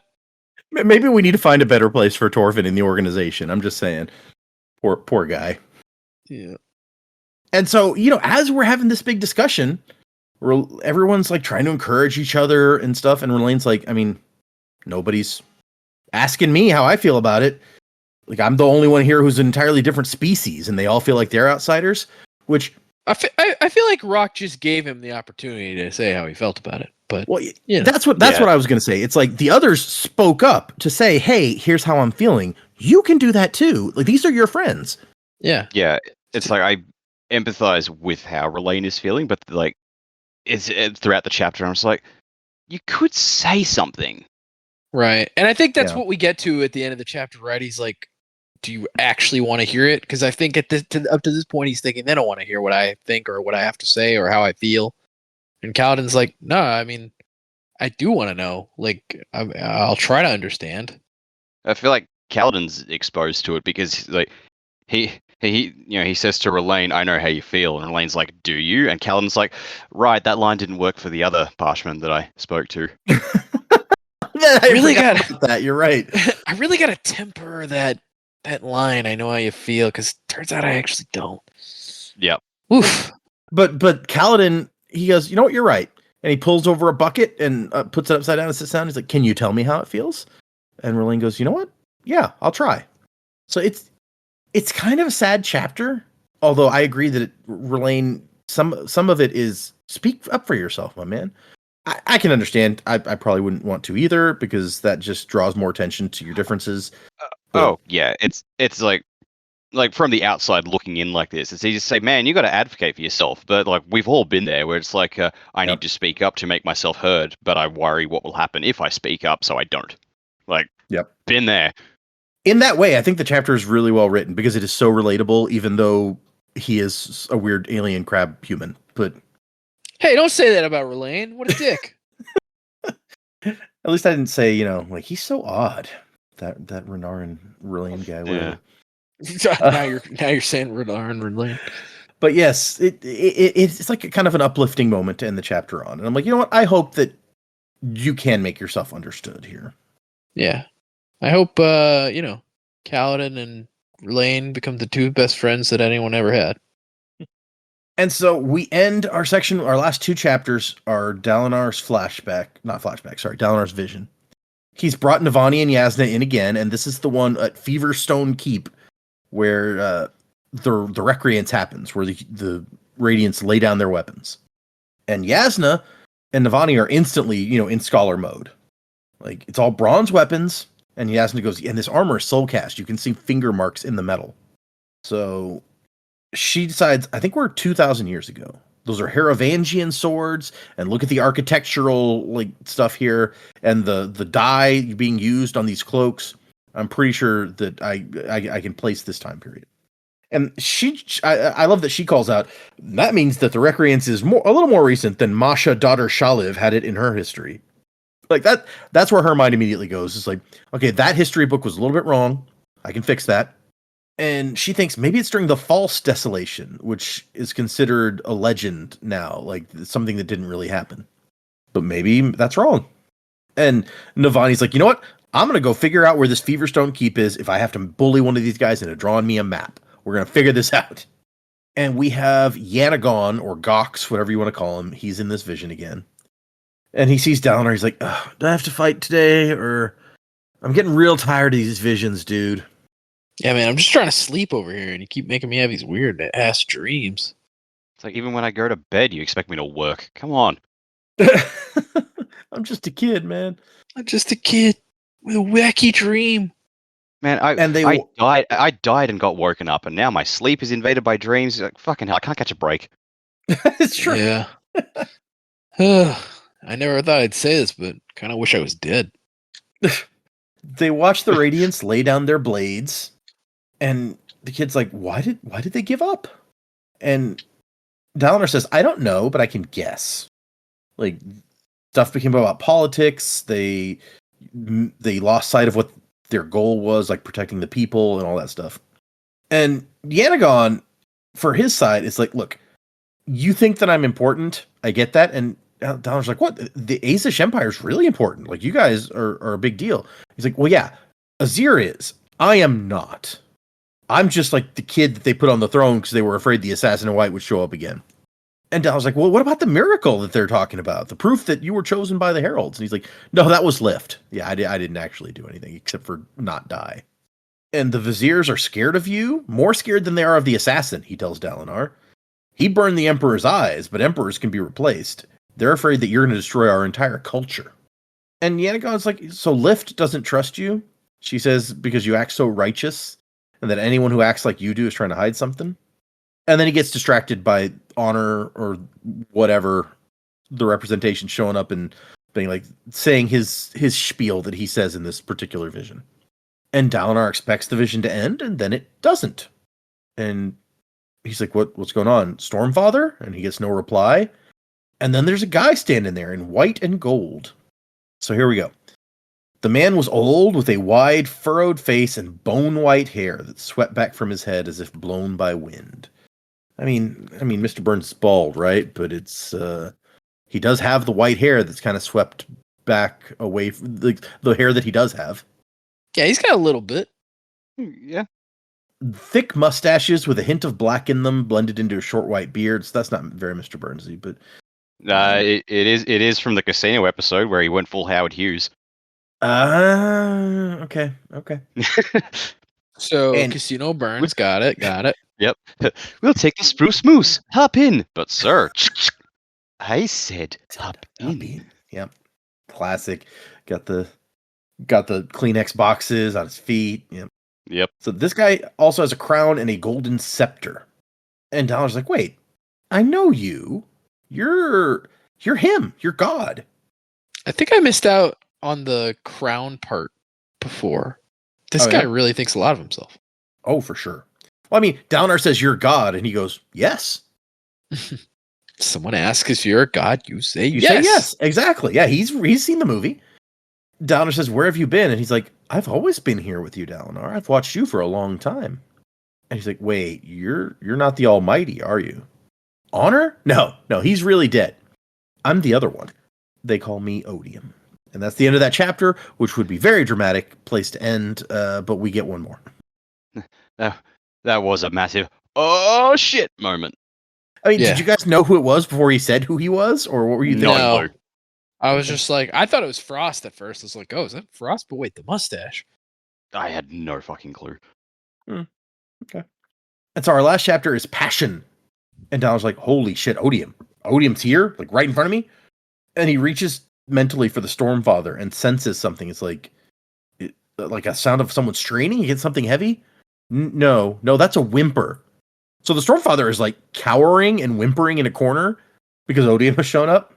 That's got to be something, right? Like you're bonded to this almighty being, even though they're not the almighty. Probably terrible choice of words there. Most And mighty. then to just have them the almost Oh, I like that. mighty. Yeah, and then to have them cowering in the corner. At first I was like, has Odium like restrained him somehow? But it doesn't sound like he has that ability. The Stormfather is just really not wanting to be around, which like is fair, I guess.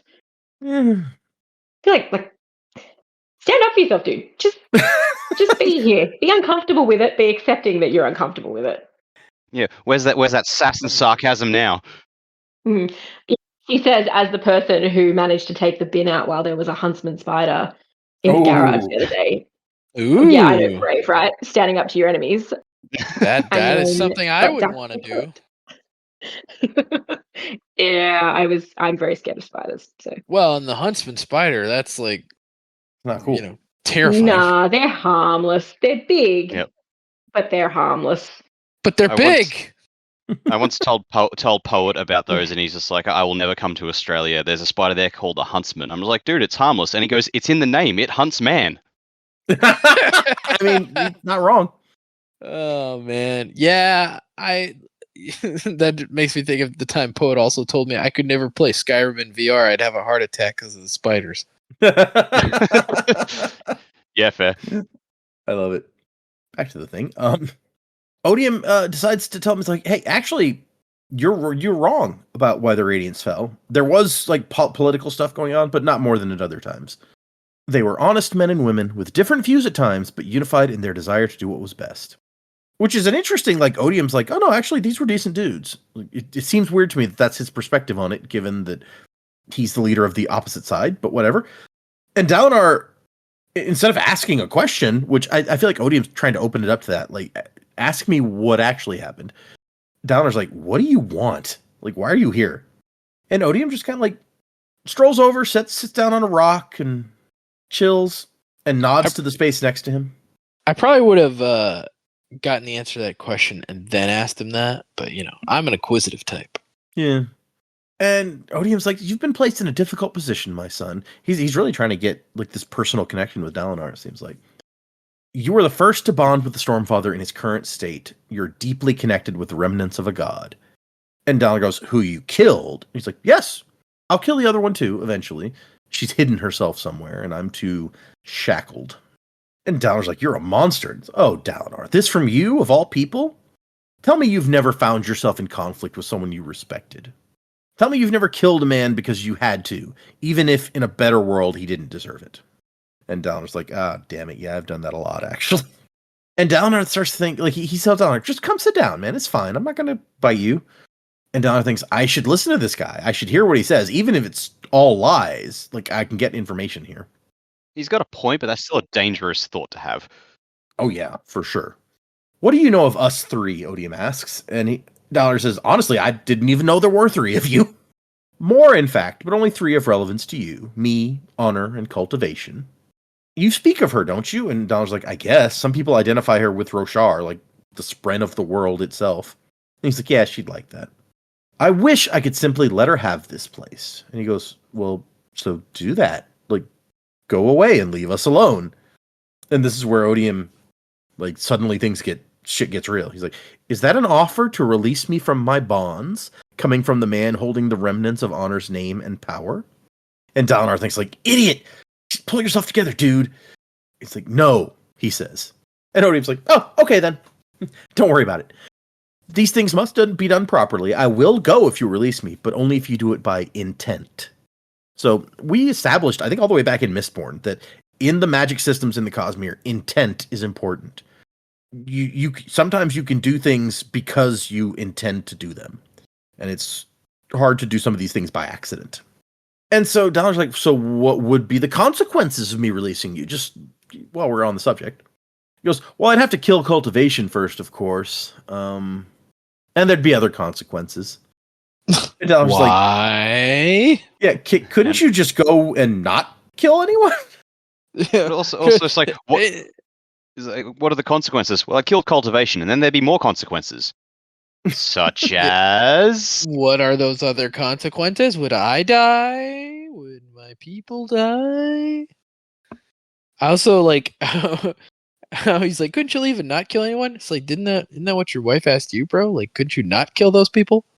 Ooh, yep. Zing. And Odium relates it to, like, why did you take control of Alethkar from poor Elhokar? Because you knew it was best. You knew Elhokar was weak and the kingdom would suffer. And you took control, and it has served Roshar well. A man cannot serve two gods at once, Dalinar, and so I cannot leave her behind. Once you release me, my transformation of this entire realm will be substantial. And Dalinar's like, why would you be better than anyone else? You are the manifestation of hatred. And he's like, they call me Odium. Good enough name, certainly has some bite to it, but it's too limiting. I don't just represent hate, I represent passion, lust and joy and hatred and anger and exultation. Like, I'm all of those things. I'm the thing that makes men men. Which that's a claim to make, but okay. Also, then why isn't passion his name? Right? Yeah. It certainly seems a lot more positive than Odium.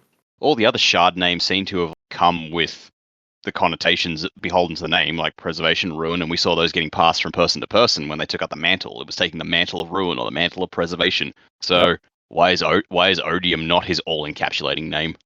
Yeah. I strongly suspect that he's full of shit, but who knows? Cool. Honor cared only for bonds, not the meaning behind them, just that they were kept. And cultivation only wants to see transformation, growth, whether it's good or bad. Only I understand the pain of men. Only I care, Dalinar.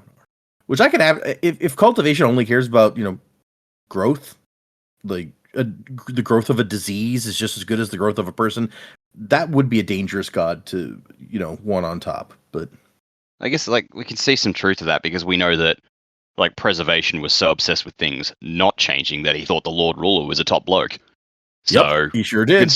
can sort of see the truth in what he's saying. It's like, like when these people, like, I guess you can sort of see it with Stormfather as the leftover piece of honor. He was all about, no, Kaladin broke his oath to Syl, so fuck that guy. And Syl had to directly appeal. And it's like, but he respected the meaning behind the oath to get Stormfather to renege. Yep. Or at the very least, Kaladin, maybe he made a mistake, but he's trying to do better. He's trying to fix the bond. Yeah. Because the bond is broken doesn't mean it can't be repaired. That, hopefully, yeah. And then Dalinar does come back around to that question. So, okay, if I was wrong about what made them abandon their oaths, what was it really? And Odium says, passion, son. Glorious, wondrous passion. Which is not at all helpful. Thanks a lot. Yeah, it's a pretty stupid response. Appreciate it. And he tells him, maybe passion is disturbing. Maybe it could fill a man up until it breaks him. But can you imagine a world without it? Ask Cultivation next time you see her what she would want for Roshar and see if you still think she's a better choice than me. And Tyler goes, wait, next time? I've never seen her. Of course you have. She simply robbed you of that memory. Her touch is not how I would have helped you. It stole a part of you away. Left you like a blind man who can't remember that he once had sight. And then Dalinar just jumps up like, I offer you a challenge of champions with terms to be discussed. Do you accept? Because we were told before, this is the one chance if you can convince him to take a challenge. And Odium's like, yeah, no. Why would I do that? I know that you're going to make the right decision, Dalinar. I know that you're going to free me. And Dalinar's like, no, you shouldn't have revealed yourself. I was scared of you before, but now that I've seen you, I can fight you. You've seen me, have you? Curious. And then we get that moment that I know I've seen somewhere else where it's like, oh, you think this is me? How cute. Let me show you me. And it's just fire from horizon to horizon, flames of all colors, angry, violent flames, and power. And it's just like he can feel. It's the scream of 1,000 warriors on the battlefield, the most sensual touch and ecstasy, loss and victory, and hatred, deep pulsing hatred. The heat of 1,000 suns, like it's a lot to take in. And once it stops, Dalinar's just like on the ground, and Odium's like, there. That was a smidge too much, wasn't it? I'd forgotten how overwhelming it can be. Here, have a drink. And then as he's talking to Dalinar, he stops and looks around. And Dalinar's like, what? He's like, no, nothing. Just an old man's mind playing tricks on him. We'll talk again. And then he vanishes. And a moment later, a girl's voice is like, that guy is creepy. And here's Lift, who somehow snuck right past him without being seen. I mean, all old men are creepy. Seriously, all wrinkly and hey, want some sweets? And oh, listen to this boring story. But even as old people go, that one was extra creepy. What was that thing, tight butt? Just there are moments you need comic relief. I'm not convinced this was one of those moments. I think it helps a little bit after what we just experienced. But maybe you're right. Maybe it would have been a lot more dramatic to end when Odium left. I don't need the deflation of the Odium terror. It kind of is cool to experience this guy means business. Yeah, it's like let that breathe. Mm. And Dalinar tells her they call it Odium. That's what we fight. And she goes, huh, compared to that, you're nothing. And he goes, thank you. And this one she says, I'll talk to Gox. We'll go visit your tower. And you got good food there? Okay. Also, don't tell Gox about that Odium thing, all right? He's got too many old people to worry about already. And then she vanishes, and that is the end of part 2. So, yeah. Let's move into predicaments. For next time, we're going to do 5 chapters. And, 3 interludes and then 2 chapters. So the interludes are called Kaza, Taravangian, and Venli. So we get a little more Taravangian. You guys usually like that. And then we're also reading chapters 58 and 59, and those are called Burdens and Bondsmith. So what do you guys think? Where are we going? What's going to happen as we move into the part 3, which part 3 is called Defying Truth, Love Truth, for whatever good that does you. Oh, and I guess we can talk about who's the perspectives also. We do that, right? Yeah. It says Dalinar, Shallan, Kaladin, and Adolin. So nothing shocking.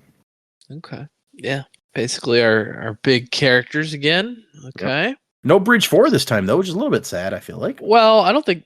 Were they included as... Yeah, the last time. Oh, it was? Okay, my bad. Just as soon as we got Yasna perspectives, we lost them again.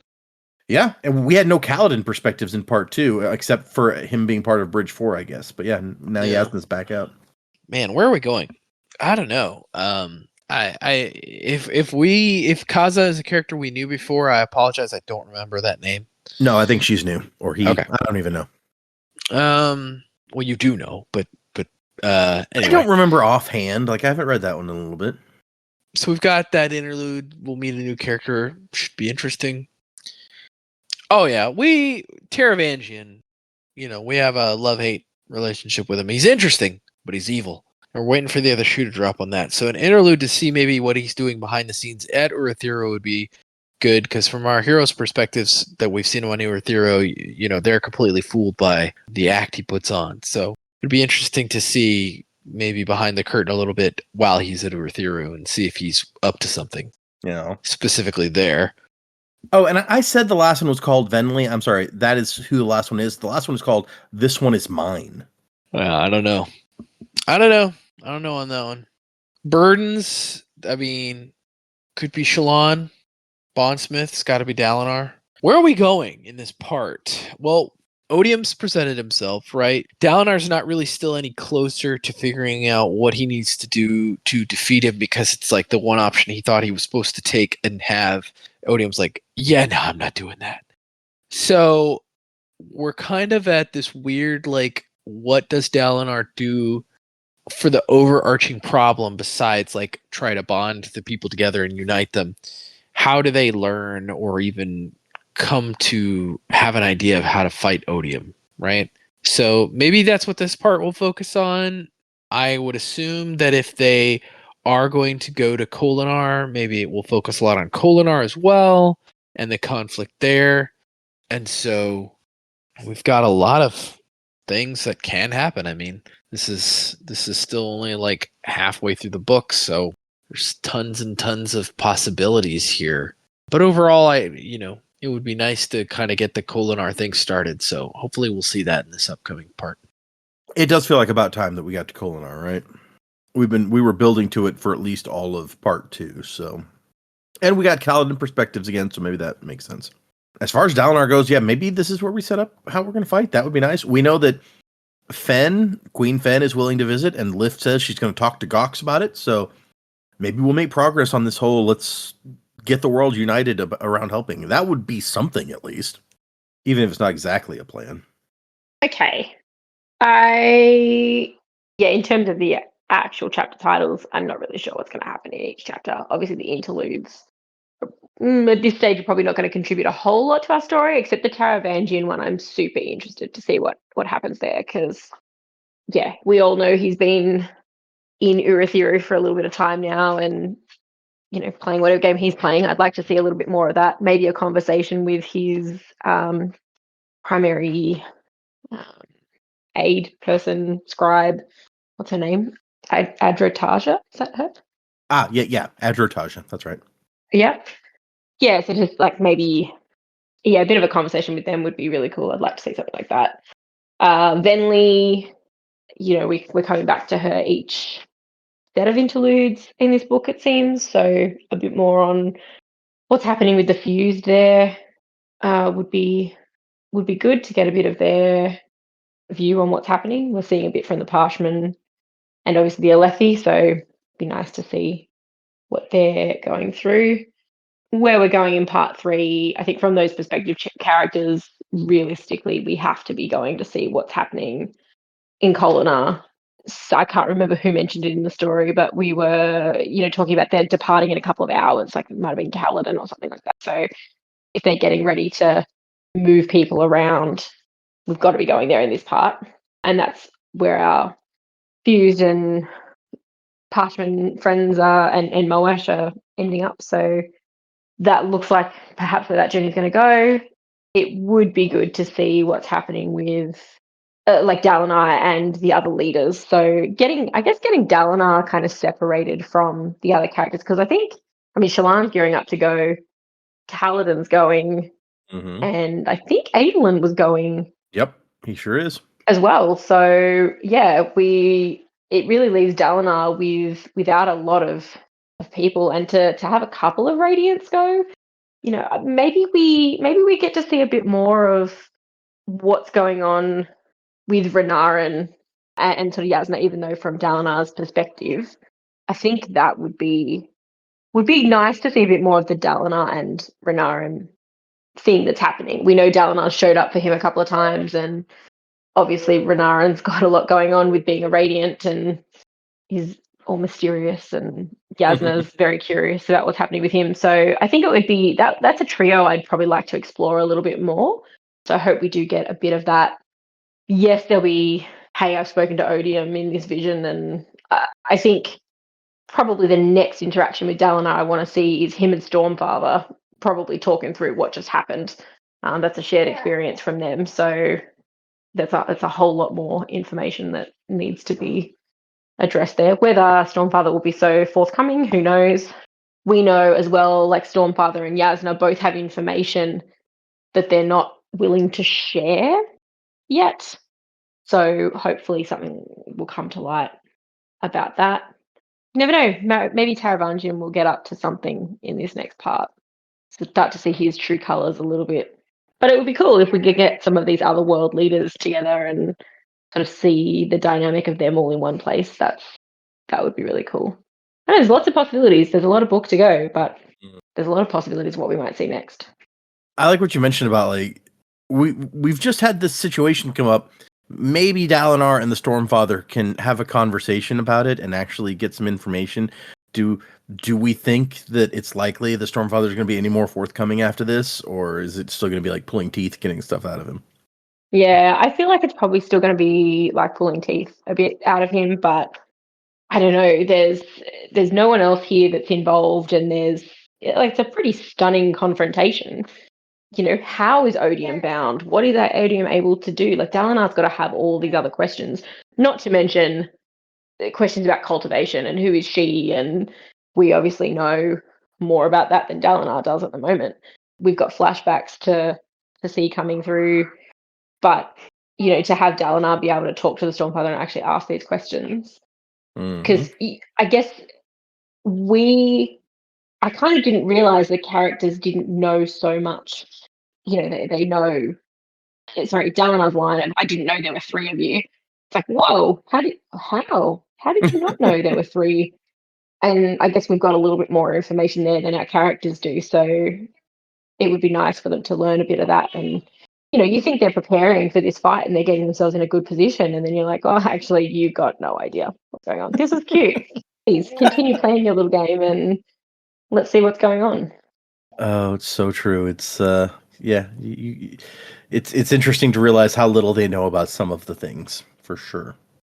You also made a good point.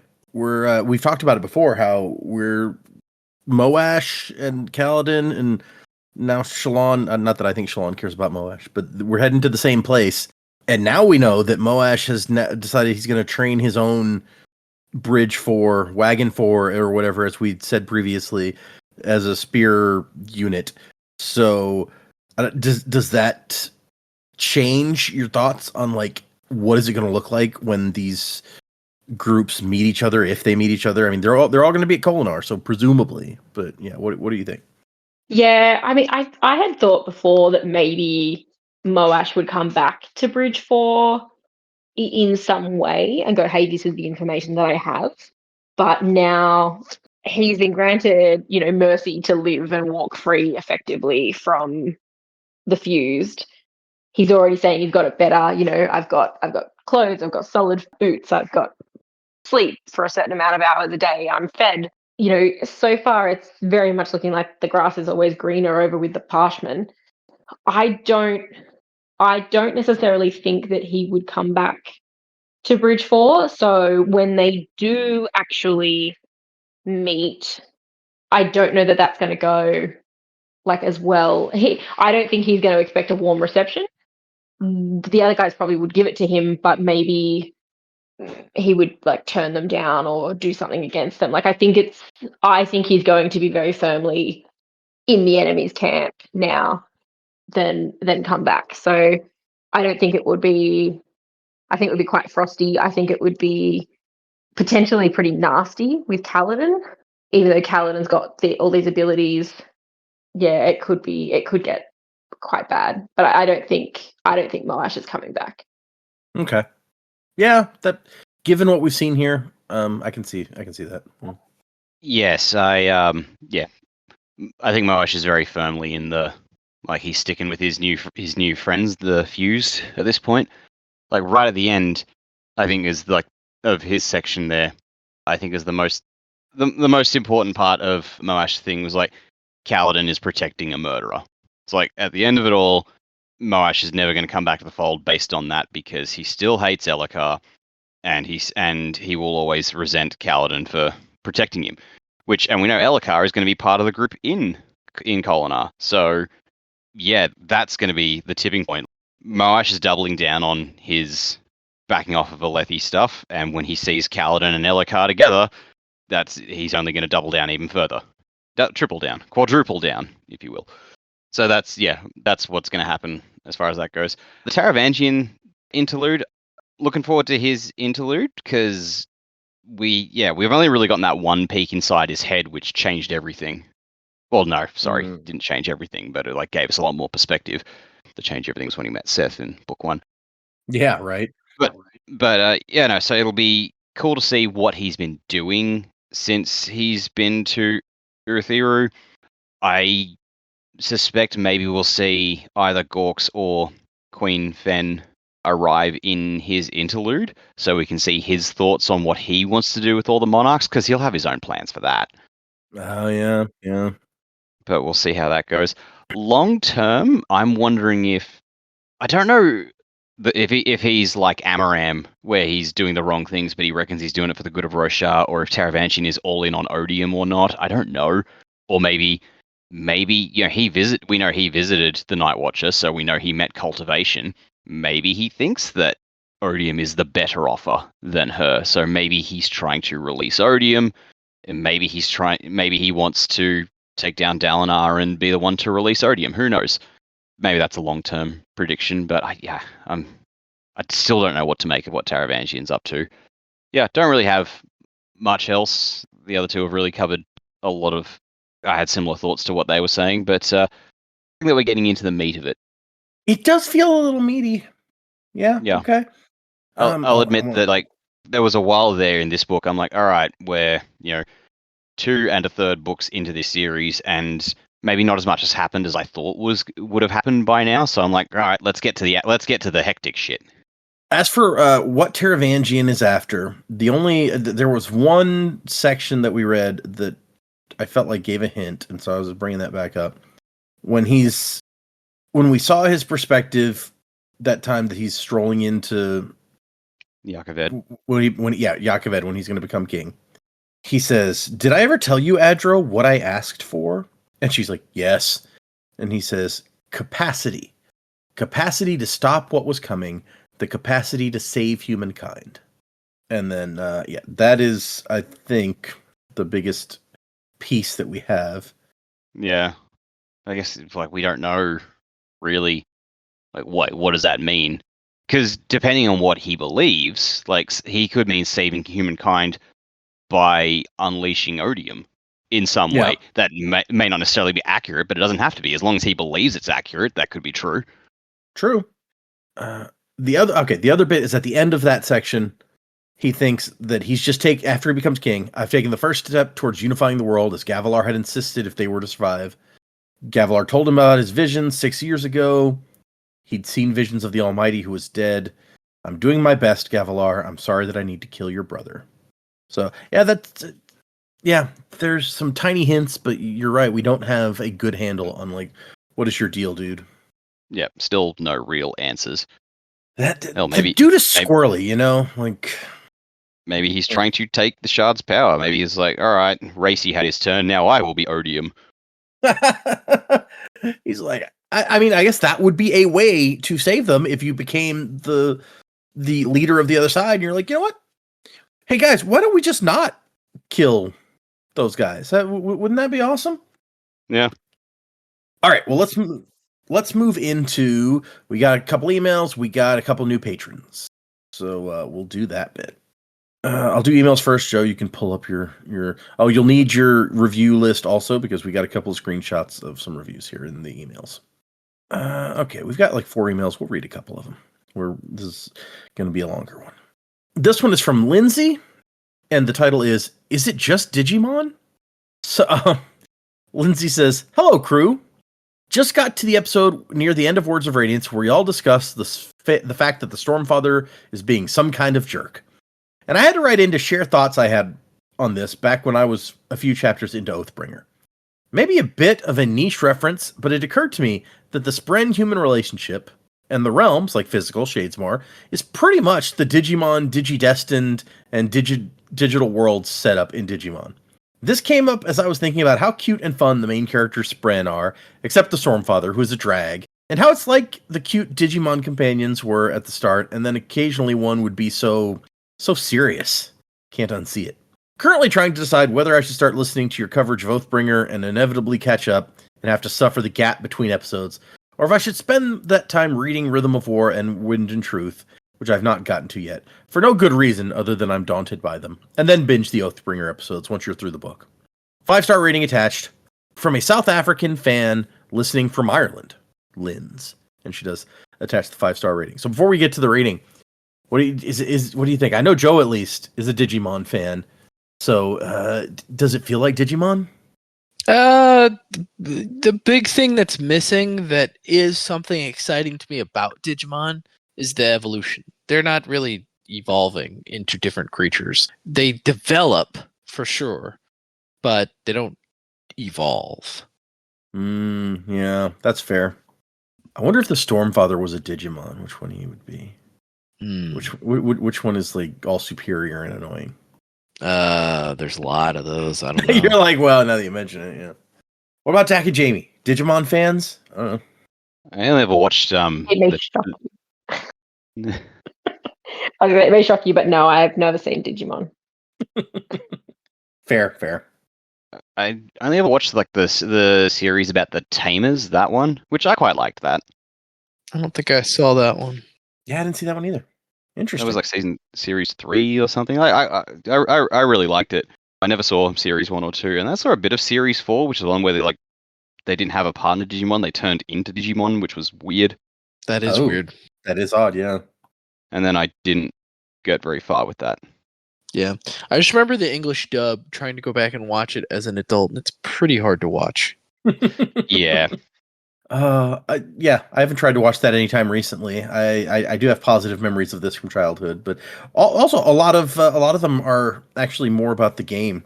Joe knows the PlayStation Digimon game. That was a great one. Yeah, it's called Digimon World. It is quite possibly one of the best games of the PlayStation era. If you ever get a copy of it, you could probably find it online. It's a little pricey because I think it's such a well-liked game. The sequels look absolutely terrible, so I wouldn't bother with those. Sorry, you sent me looking to see if is there like a place where you can just play that online? I wonder. No, I don't think. I mean, besides like an illegal emulator, I don't think there's like a place you could play it online. I've looked several times. It's a Bandai game, and they're pretty tight-lipped they're pretty tight sealed with their copyright stuff. Like they don't. I haven't seen a lot of their games on digital download. At least not their old stuff. Yeah, that's fair. Okay, so 5-star rating here. What are you going to give her? Oh, Linz, thanks for the 5-star rating. Awesome.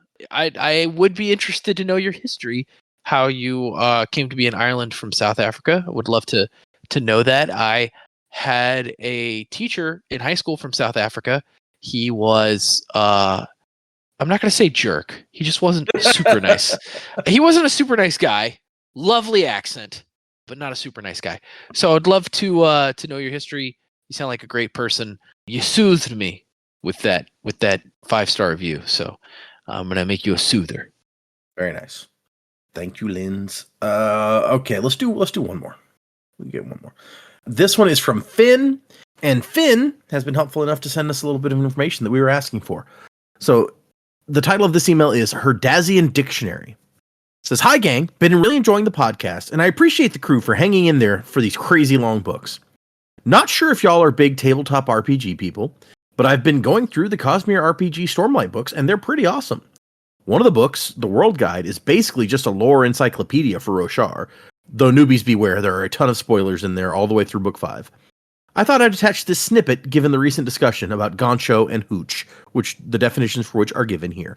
So I do have the digital copies of like the World Guide and stuff. I haven't had a chance to read them yet because when I have a chance to sit down and read stuff, I've been recording Isles of the Emberdark. Also, in my free time, I've been rereading Wind and Truth lately because I wanted to reread it since the first time I read it. But it is cool to know that there's this detailed of things in there. So there's several Herdazian words. Let's see which ones we know. Chowda is fried flatbread wrap with meat and sauce. Sure. We kind of got that. Sounds delicious. Gancho or gancha is an honorific for a superior. Gon is an abbreviation for gancho, so a shortened version of gancho.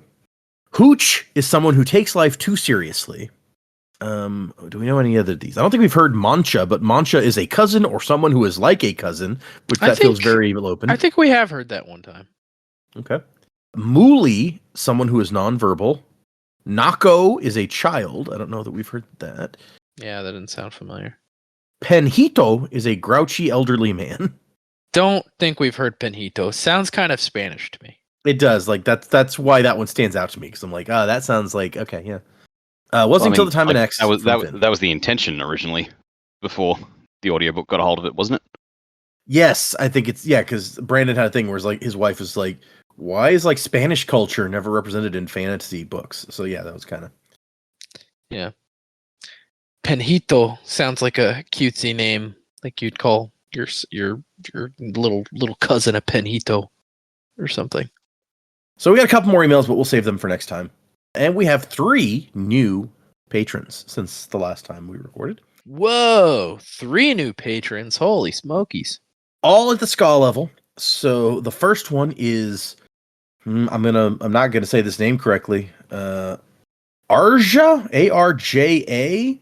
That's how I would say it. Arja or Arja. And I guess this or even this must, Arya with a Y. I'm guessing that this person is from Sweden because it shows that they have become a patron with Swedish kroner. So, or krona. Sorry, kroner is a different thing. So awesome to have a Swedish fan joining the Patreon. Hey, it sucks to be a ska, but not today. Today, you get to be a fire soul. You store warmth. Very nice. Very nice. Second person is Logan. Logan, you get to be a steel runner.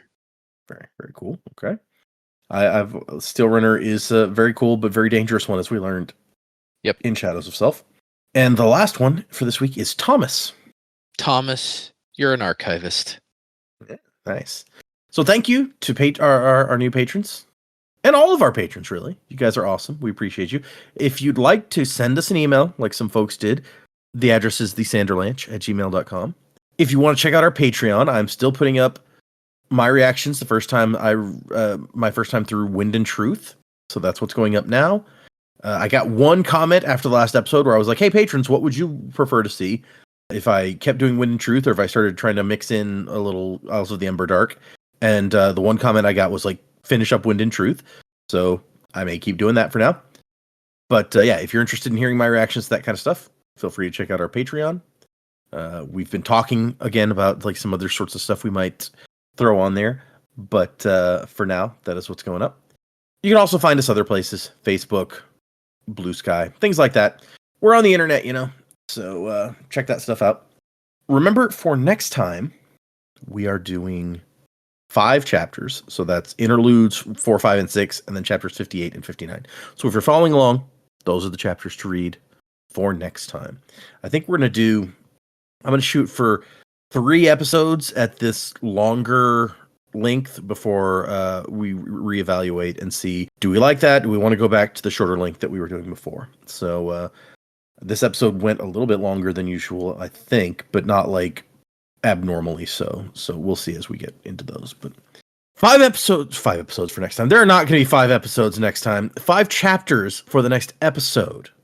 Music by Miracle of Sound. And Wasing to the Time of Next. Colo? P.S. Fasher. Crab at Thee. Corona's wide, supernovas die, fractured in the fateful fall of man. Feel the heart raging of a strength unseen. Unity will bring the upper hand. So look to the break of dawn.